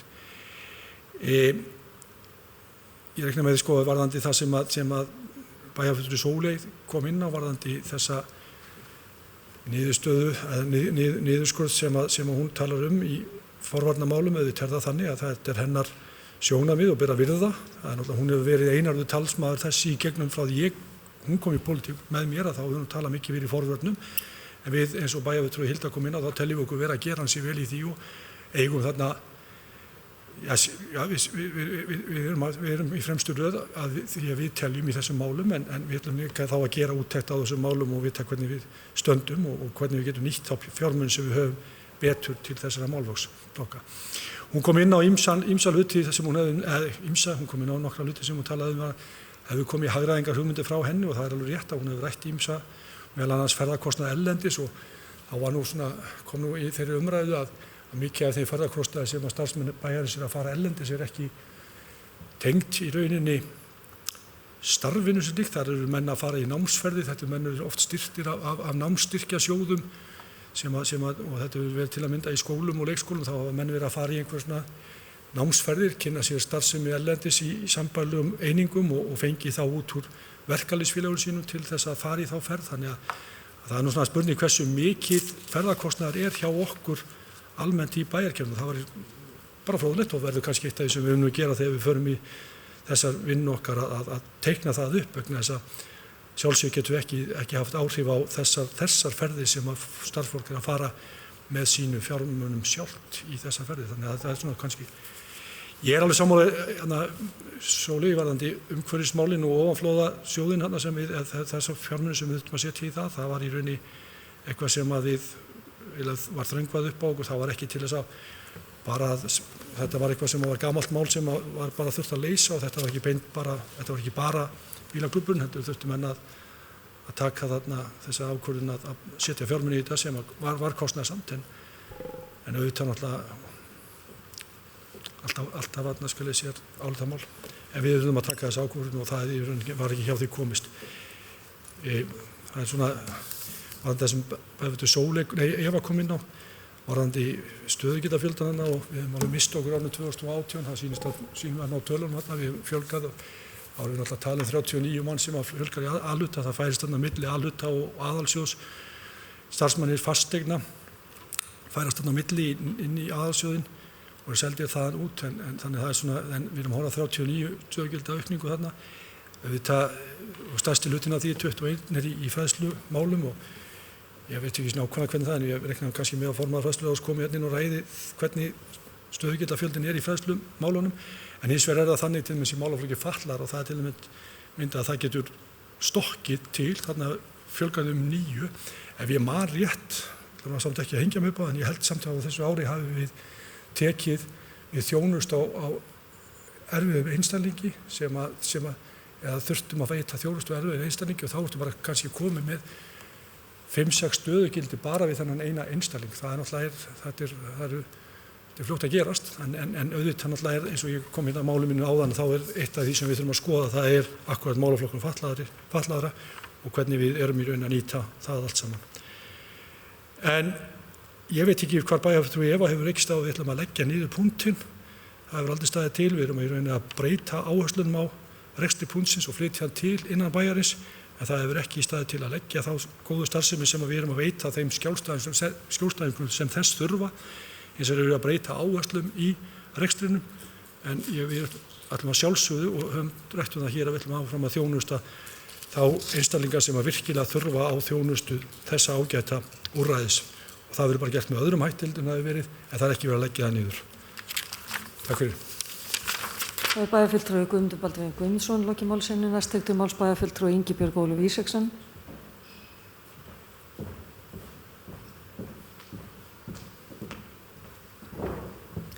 Forseti, ágætu bæjarfulltrúar. Mér langar líkt og aðrir að byrja á því að þakka bæjarfulltrúa Guðmundi Baldvini fyrir ítarlega yfirferð hérna áðan. Þetta er mjög gott fyrir okkur sem erum ekki í bæjaráði að fá svona greinargóðar upplýsingar. En það má líka geta þess að við sem erum ekki í bæjaráði, við fáum samt sem áður boðum að koma í bæjaráð þegar fjárhagsáætlunin er til umræðu sem er bara mjög gott og auðvitað vissulega misjafnt hvernig mætingin er, en þetta er í boði sem er bara rosalega jákvætt. Þjónustan sem við veitum bæjarbúum hefur eðli málsins samkvæmt verið til umræðu hér í tengslum fjárhagsáætlun og mér langar svona aðeins til þess að varpa fram kannski aðeins í Norðurorku á atburði síðastliðna daga þegar veðurofsinn gekk hérna yfir svæðið. Það sem á stórum svæðum sem íbúar höfðu ekki aðgang að rafmagni, heitu vatni, útvarpi eða síma. En Norðurorka er til upplýsinga, hún rekur hita og vatnsveitur á Akureyri og nágrenni, en auk fráveitu og svo dreifingu rafmagns á Akureyri. Síðastliðin 7 ár, eða síðan hamfarirnar voru 2012, þá var gert áhættumat í stefnumóti Norðurorku og farið var í því að fjárfesta í varaafli. Og undanfarin 7 ár hefur Norðurorka fjárfest í varaafli upp á hátt í 200 milljónir króna.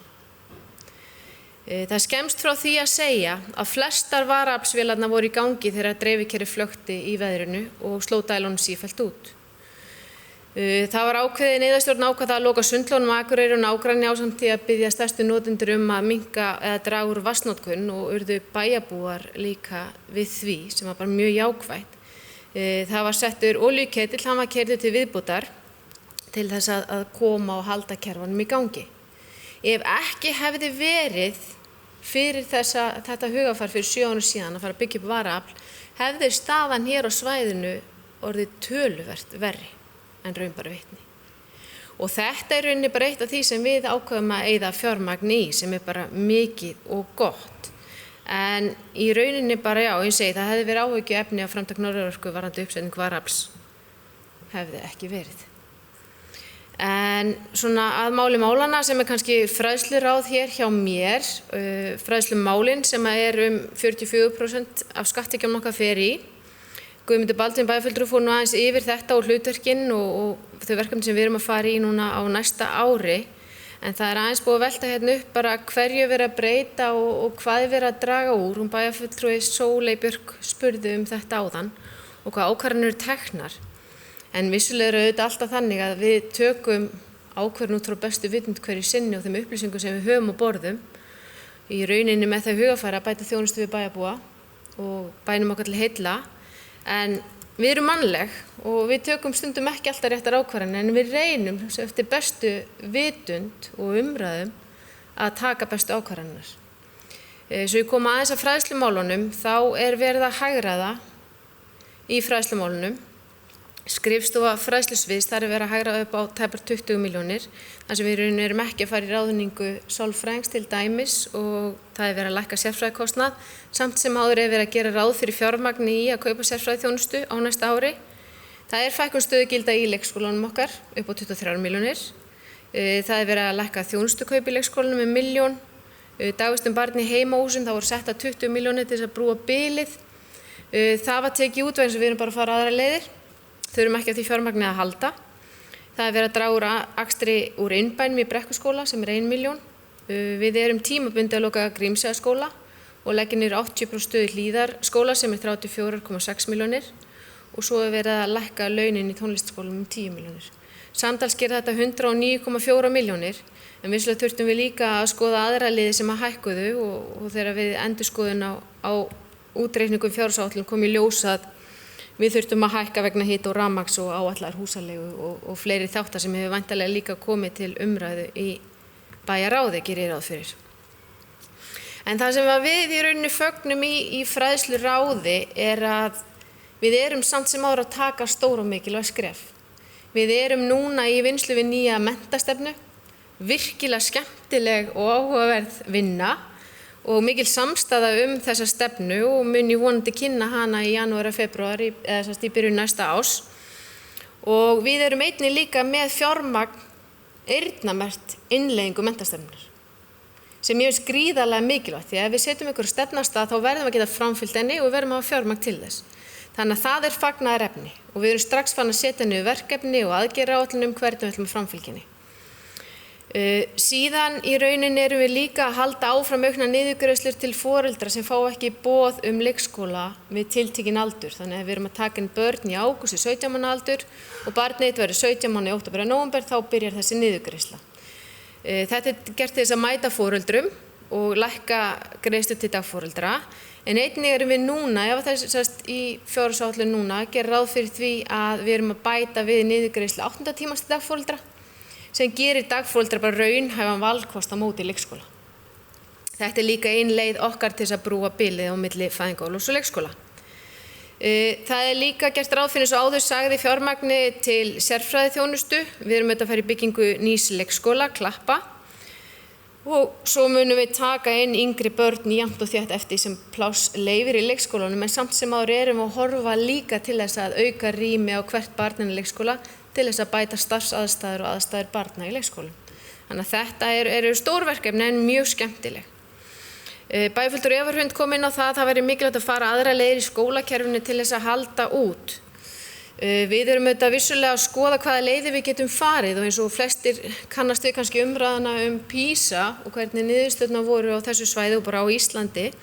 Þá gaman að segja frá því að það sem Andreas Lecher sem sérfræðingur í menntamálum og OECD-landana hefur verið að ræða að það mikil áhersla lögð á það að fara dýpra í hlutina. Við erum að fara yfir svolítið stór og mikil verkefni og erum svolítið mikið á yfirborðinu og ný menntastefna leggur mikla áherslu á það að fara dýpra í þetta og skoða starfshættin okkar og hvort við getum styrkt okkur, nýtt það sem gengur vel en einnig líka skoða hvar við getum gert betur.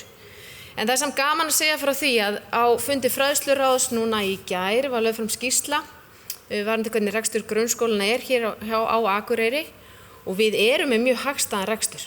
Við erum með hagkvæmar stærðir og náum að reka skólan okkar með góðu móti með við önnur sambærileg sveitarfélög og bara gaman að geta upplýst bæjarbúa og bæjarfulltrúa það hér.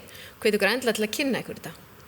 En auðvitað það þannig að það er alls staðar sóun í kerfinu og alltaf gott að fara í naflaskoðun, alveg sama hvað málaflokkurinn heitir eða hvort það sé heima hjá okkur eitthvað annars staðar. En það er bara líka til upplýsinga að samfélagið okkar að breytast, áherslunar að breytast og þörfin í skólakerfinu að breytast. Og við sjáum það að það gríðarleg aukning í sérkennslu til dæmis í leik- og grunnskólum. Og það sláandi stundum að heyra umræðu leikskólakennara og grunnskólakennara það hvernig uppeldið að breytast jafnt og þétt samhliða breyttu samfélagssniði.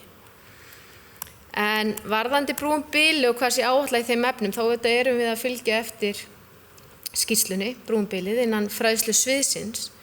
Í nýframkvæmdaáætluninni kemur fram eins og varðandi Lundar-Sel að það gert ráð fyrir viðhaldi, það gert ráð fyrir 20 milljónir 2021 sem ég ger ráð fyrir að fara í hönnun og síðan reiknað með að framkvæmdir hefjist 2023 og það 300 milljónir áætlaðar og framkvæmdaáætlunin nær ekki lengri en það, þannig að við gerum ráð fyrir því að það komi meira fjármagn þegar nær dregur og kostnaðaráætlun liggur fyrir. En síðan varðandi Lundarskóla þá 20 milljónir áætlaðar 2020 og sem fara væntanlega í hönnun líka og 230 milljónir 2022 og ég sjálf hefur horft til þess og hópurinn brúum bilið lagði áherslu á það að yrði horft til þess að samræma þessar framkvæmdir og reyna að gera þetta, hanna þetta út frá því að þetta tengist, þar að segja leikskólinn og grunnskólinn. Svo ég svari kannski að fara aðeins yfir því að svara bæjarfulltrúa yfirhund. En meira það ekki bili frá mér, ég vil bara þakka kærlega fyrir góðar umræður. Það bæjarfulltrúi Ingibjörg Ólöf Ísaksen lokið máli sínu. Orðið laust. Næst tekur til máls bæjarfulltrúi.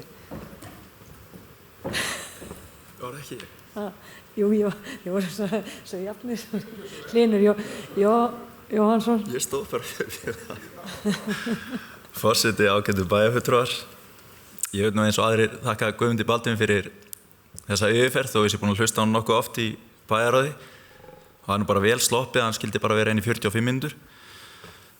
En ég hef nú velt þessu töluvert fyrir mig. Þetta í annað skipt sem ég fer í gegnum dag að hlusta á þetta og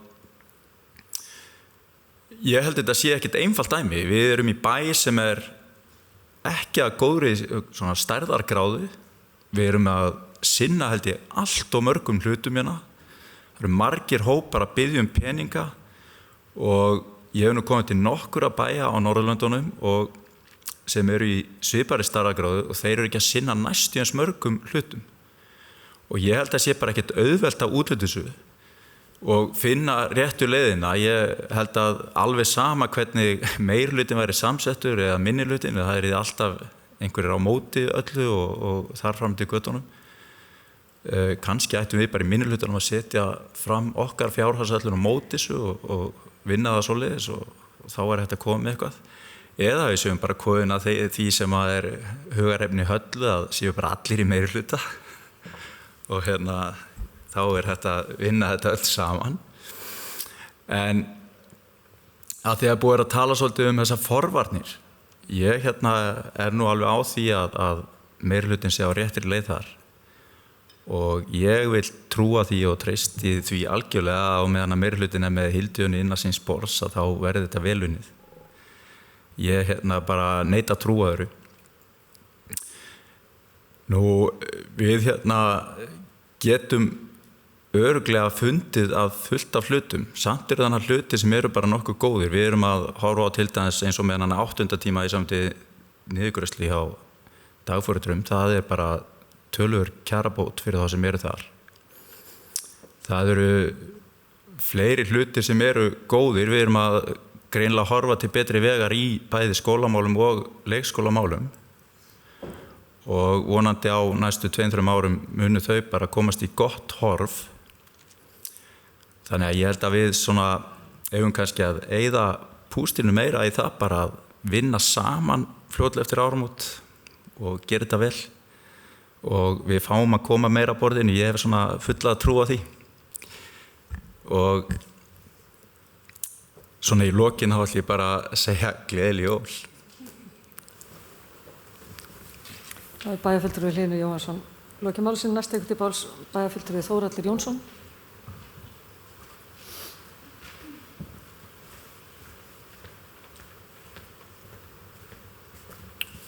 Forseti, ágæti bæjarfulltrúar.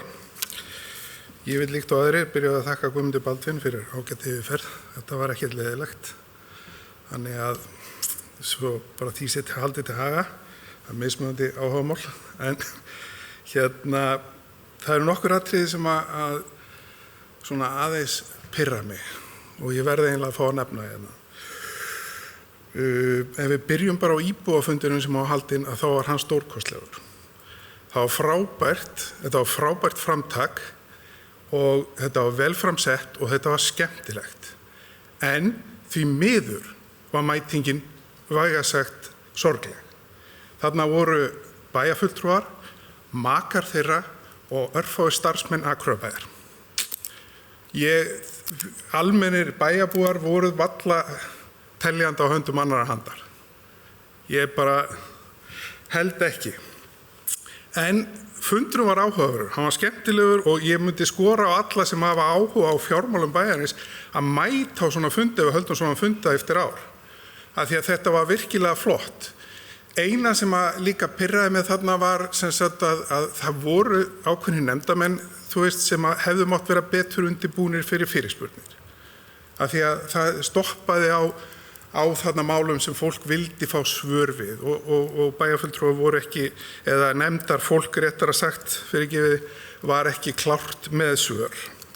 Og þarna vantar kannski backup þá frá embættismönnum sem að hefðu þyrft kannski að vera til staðar til þess að bakka upp fólkið sem átt að svara þessum spurningum. Guðmundur Baldvin segir að við höfum ekkert lagt til þess að hjálpa við, þú veist, ég er búin að síðan, sko, það er rúmt 1,5 ár sem ég byrjaði þessi bæjarstjórn, ég hef mikinn áhuga á skipulagsmálum, sérstakan áhuga á miðbænum og ég er ítrekað búin að leggja áherslu á það að það sé hægt að byggja upp þennan miðbæ og það er meira segja þannig að ég sendi mann sem kom til mín sem vildi fá að byggja í miðbænum og ég sendi hann bara á skipulagsstjóra. Og skipulagsstjóri segi, já, nei, það er ekki hægt vegna þess að þú veist, við erum ekki með skipulag sem við getum unnið eftir, þannig ég get ekki úthlutað lóðinni. Þetta hamlar uppbyggingu á Akureyri og ég hef ítrekað bent á þetta og bara vill benda á þetta einu sinni enn. Ég er búin að berjast fyrir því að lóðinni við Hófsbót 2 verði úthlutað sem er strætóstöð SVFA sem er eina lóðin í miðbænum sem er tilbúin samkvæmt gildandi miðbæjarskipulagi sem að mætti úthluta eins og staðan í dag. Og það mál dregst og dregst, það var skipunefnd sem að var sett í að flytja strætó og mér sýnist með við þessa fjárhagsáætlun að þá séum við að ætla 30 milljónir á næsta ári og 30 milljónir á þar næsta ári í flutning á SVFA. Þetta gerist allt og hægt. Það er til áætlun sem segir að þetta kosti 110 milljónir og þá þurfum við kannski að ráðast í það til þess að geta hafið uppbyggingu í bænum. Og jú, með uppbyggingu koma auknar tekjur, Guðmundur Baldvin. Þannig að þetta er svona mitt input búið að vera síðasta 1,5 árið til þess að auka tekjur bæjarins. Varðandi miðbæjarskipulagið sem slíkt að þá fagnaði því að það séu settu peningar í það að taka það upp á næsta ári og ekkert nema jákvætt það, en ég myndi vilja spurja þennan meirihluta, er hann þá endalega búin að taka ákvörðun það að flytja ekki Glerárgötuna, eða hvað ætlið að gera? Ég vil bara fá svör, af því að það er ekki hægt að vinna þetta nema menn séu búin að ákveða sig hvað þeir ætla að gera. Höfnin ætlar að fara í Torfunesbryggju sem að getur orðið virkilega flott tenging við miðbæinn og þá þurfum við að hugsa það saman. Þetta verkefni, þeir verðast vera konir lengra heldur en við með miðbæjarskipulagið. Þannig að ég held að við þurfum kannski að eiga samtal þarna áður en að lengra verður haldið. Og, hvað getur sagt meira? Íþróttavöllurinn. Það er hvergi neinn tala sett í miðbæinn eða í sambandi við íþróttavöllin og hvað á að gera þegar KA ætlar að hætta að spila eftir 1-2 ár á íþróttavellinum. Ég hef talað fyrir því að þarna verið gerðir fólkvangur og það verið byggt meðfram Glerárgötunni og þeim lóðum verið úthlutað undir verslun og þjónustu og völlurinn verið hækkaður upp og það verið sett bílastæði þarna undir en við þurfum að áætla fjármuni í þessa hluti til þess að þetta gerist og við þurfum að horfa svolítið til lengri tíma. Það er ekki hægt að bara vona og bíða og sjá. Þetta er svona það helsta sem ég vildi koma með núna. Takk í bili. Það er bæjarfulltrúi Þórhallur Jónsson lokið máli sínu. Orðið er laust. Næst tekur til máls bæjarfulltrúi Guðmundur Baldvin Guðmundsson.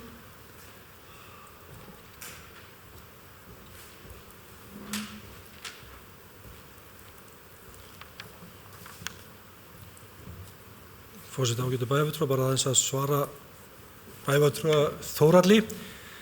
Varðandi íbúafundina, það er alveg rétt að auðvitað vill maður alltaf sjá fleiri og íbúa, hins vegar er það þannig að ég tók nú ágæta mynd af salnum á því ég satt nú frammi og fram fyrir frá fólki og tók mynd og leik með að telja sko reyna átta með á því. Það var nú samt á skal ég segja yfir 20 mann sem að sko af því þú getur ekki, ég meina þó að þú sést starfsmaður, þetta ekki nefndarfólk, en þó að þú sést starfsmaður bæjarins þá getur við ekki talið hans sem sko, skiljum við verðum að háða á það náttúrulega samt sem áður íbúið sem kemur. Þannig ég var komin yfir 20 þannig að þú erum að sko stóra hendi maður með alla svona marga putta sem þetta er að telja.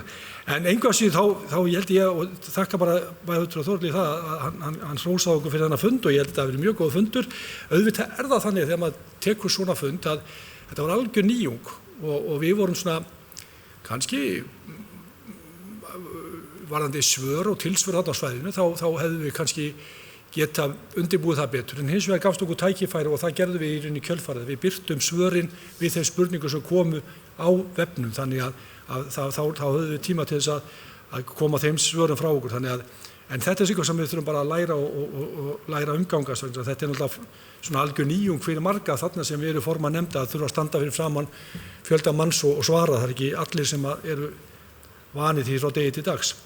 En hins vegar varðandi miðbæjarskipulagi þá er ég sammála því með skal ég segja Þórhallíi að það er eitt af því sem við þurfum að koma áfram og það mun skapa tekjur og ég held að við hljótum að þurfa að koma því á framfæri og ég held að við höfum alveg búin að segja það að svo vinna sem við erum að fara að setja í gagni, hún alltaf gerir það verkum að þar eru við ekki að flytja Glerárgötuna. Það er bara, við verðum bara að fara að horfast í augu við það að kosta mikla pening að flytja Glerárgötuna. Við verðum að skoða hvernig við getum byggt upp skipulag þarna með því að reyna að draga þó niður hraða á Glerárgötunni en tengja og meðal annars höfum miklar væntingar að tengja miðbæjarsvæðið og Torfunefið og það er bara, við þarfum að vinna útfærslu á því. Við viljum alltaf draga úr umferðinni hraðanum en ég held svona kannski að við verðum bara að vera raunsæ í þessu öfnum en auðvitað alltaf þetta er það sem að vinnan fer í á næsta ári að mínu mati. En ég allavega líka kom upp á svara bæjarfulltrúa Lin og ég ætla bara að þakka honum fyrir það hversu raunsær hann er í sínum málflutningi. Hann hefur nú sýnt það hér í ræðupúlti oftar en einu sinni að hann er afskaplega skynsamur í sinni hugsun og kemur oft með góða punta sem er gott að taka með í umræðuna. Þannig að ég ætla bara að nota tækifæri til þess að lýsa ánægju með henni þegar við fáum líka jákvæða gagnrýni og uppbyggjandi gagnrýni. Takk fyrir það. Það er bæjarfulltrúi Guðmundur Baldvin Guðmundsson, lokið máls næst tekur til máls bæjarfulltrúi Andri Teitsson.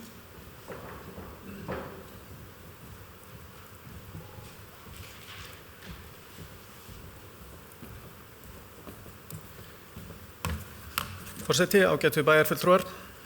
Ég tel að bæjarfulltrúi Sóley Björk hafi hitt naglann á höfuðið þegar hún sagði að flokkurinn umhverfismál í fjárhagsáætlun bæjarins lýsi ekki vel því sem við köllum í dag umhverfismál og þá erum við sennilega að hugsa í meginatriðum loftslagsmál, það er að segja kolefnislosun og hlýnun jarðar og svo nátengt því orkumálin og loksins úrgangsmál og endurvinnslu.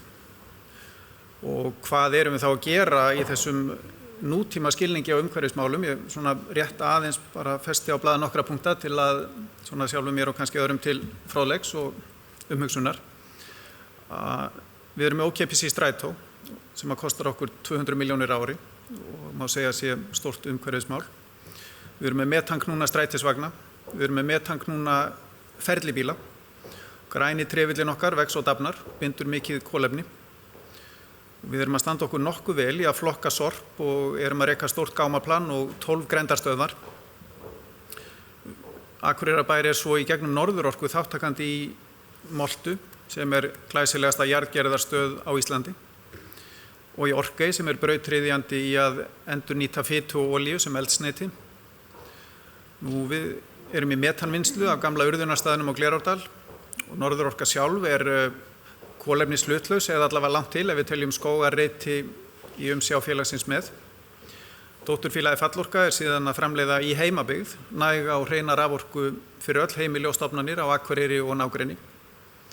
Og Vistorka er að vinna mikið starf við fræðslu og hvatningu og útfærslu á nýjum og metnaðarfullum lausnum. Það má hins vegar alltaf gera betur og núna er til dæmis í gangi starfshópur sorp- og endurvinnslumál hér á Akureyri og annar á starfsvæði Eyþings og samtaka sveitarfélaga á Norðurlandi vestra og ég vænti þess að það muni koma góðar tillögur og samstaða út úr þeirri vinnu. Sérstaklega þá hvað varðar samræmingu í söfnun og flokkun úrgangs og svo samstarf úrvinnslu og nýtingaleiðir. Því að lausnir sem að standast kröfur samtímans eru svo umfangsmiklar og svo dýrar að það er tómt mál að tala að hvert sveitarfélag leysi þetta á sínum forsendum. Til dæmis urðunarstaðir sem við viljum auðvitað nota sem minnst og jarðgerðarstöðvar og ég tala nú ekki sorpbrennslur. En svo vil ég að lokum nefna þéttingu byggðar sem að ég vil telja með umhverfismálum og eitt af mikilvægasta sem að við getum unnið að. Takk. Bæjarfulltrúi Andri Teitsson lokið máli sínu. Orðið er laust. Næst ektur máls bæjarfulltrúi Eva Hrund Einarsdóttir.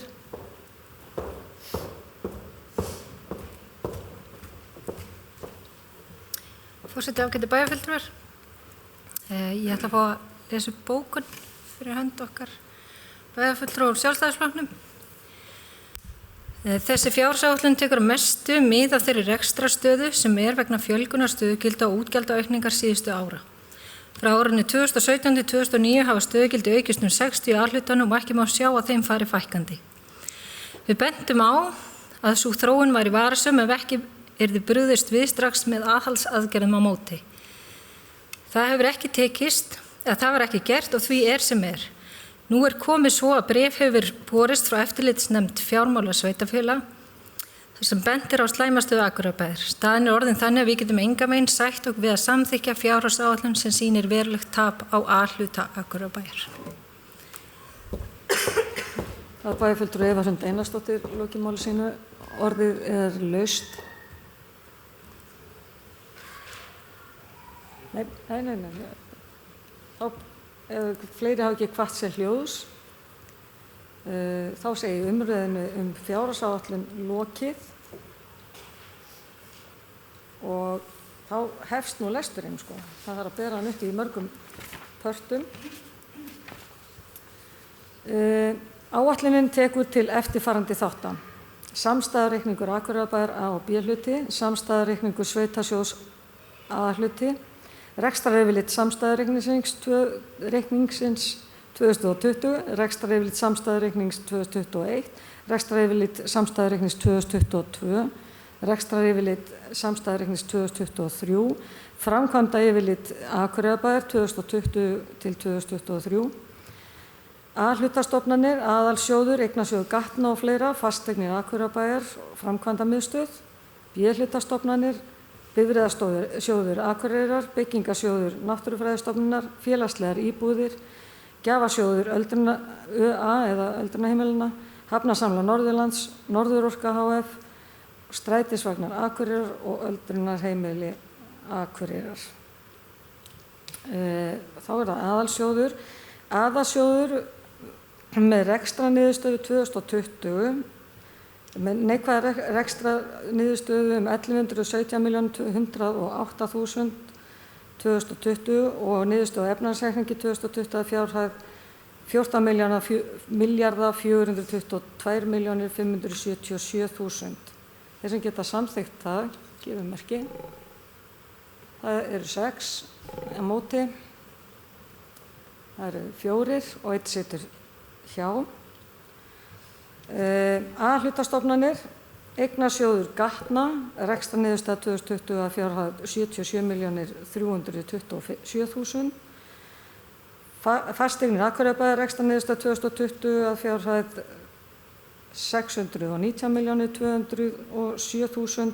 Framkvæmdamiðstöð, rekstraniðurstaða 2020 að fjárhæð 6.076.000. Allar, ég ber þetta bara allt saman upp í einu, allar þessar A-hlutastofnanir, þeir sem geta samþykkt það, gefum merki. Það eru 6 móti, 4, 1 situr hjá.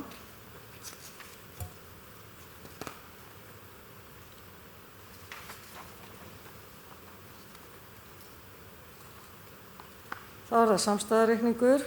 A-hluta með rekstraniðurstöðu 2020 eða neikvæða rekstraniðurstöðu 2020 14.498.000 og niðurstaða á efnahagsreikningi 34.988.232.000. Þeir sem geta samþykkt það, gefið merki. Það eru 6 móti, 4 og 1 situr hjá. B-hlutastofnanir. Nöfn stofnana á rekstrarniðurstöðu 2020 eru Bifreiðasjóður Akureyrar, rekstrarniðurstaða 2.855.000, Byggingasjóður Náttúrufræðistofnunar, rekstrarniðurstaða 120.000, Félagslegar íbúðir, rekstrarniðurstaða neikvæð 18.989.000. Gjafasjóður ÖA, rekstrarniðurstaða neikvæð 3.619.000. Hafnasamlag Norðurlands, rekstrarniðurstaða 251.395.000. Norðurorka hf. Rekstrarniðurstaða 386.011.000. Strætisvagnar Akureyrar, rekstrarniðurstaða 8.000. Öldrunarheimili Akureyrar, rekstrarniðurstaða 0. Þeir sem geta samþykkt þetta, gefið merki. Það eru 6 móti, 1 og 4 sitja hjá. Það er samstæða reikningur Akureyrarbæjar A og B hluti með rekstrarniðurstöðu 2020 að fjárhæð 106.830.000 og niðurstöðu efnahagsreikningi 2020 að fjárhæð 58.916.219.000. Þeir sem geta samþykkt það, gefið merki. Það eru 6 móti, 4 og 1 situr hjá. Framkvæmda yfirlit Akureyrarbæjar 2020 aðalsjóður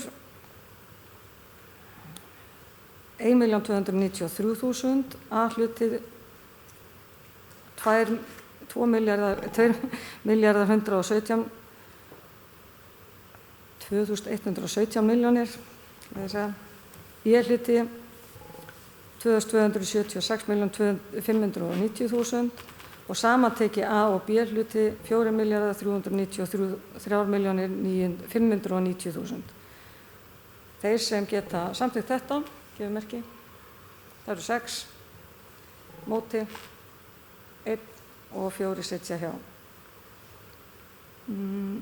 Eftir farandi tillögur að bókunum vegna fjárhagsáætlunar 2020 eru þessar. Bæjarstjórn felur nefndum og ráðum að yfirfara starfsáætlanir í samráði við stjórnendur og gera á þeim þær breytingar sem nauðsynlegar eru með tillit til fjárhagsáætlunar Akureyrar-Kaupstaðar. Bæjarstjórn mun svo taka starfsáætlanirnar til umræðu. Þeir sem geta samþykkt það, gefið merki. Það eru 6 móti, engin 5 sitja hjá.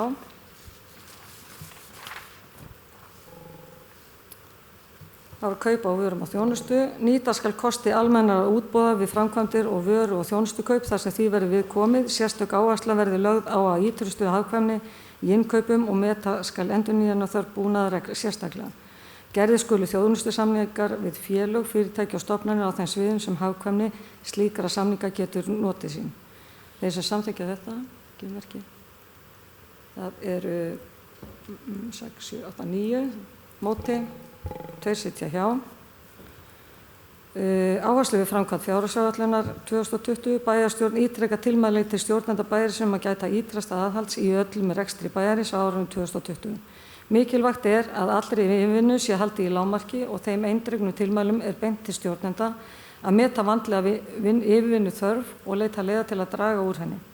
Jafnframt skulu stjórnendur meta sérstaklega þörf á nýráningum og möguleika á hagræðingu með breyttu verkferli þegar störf losnar.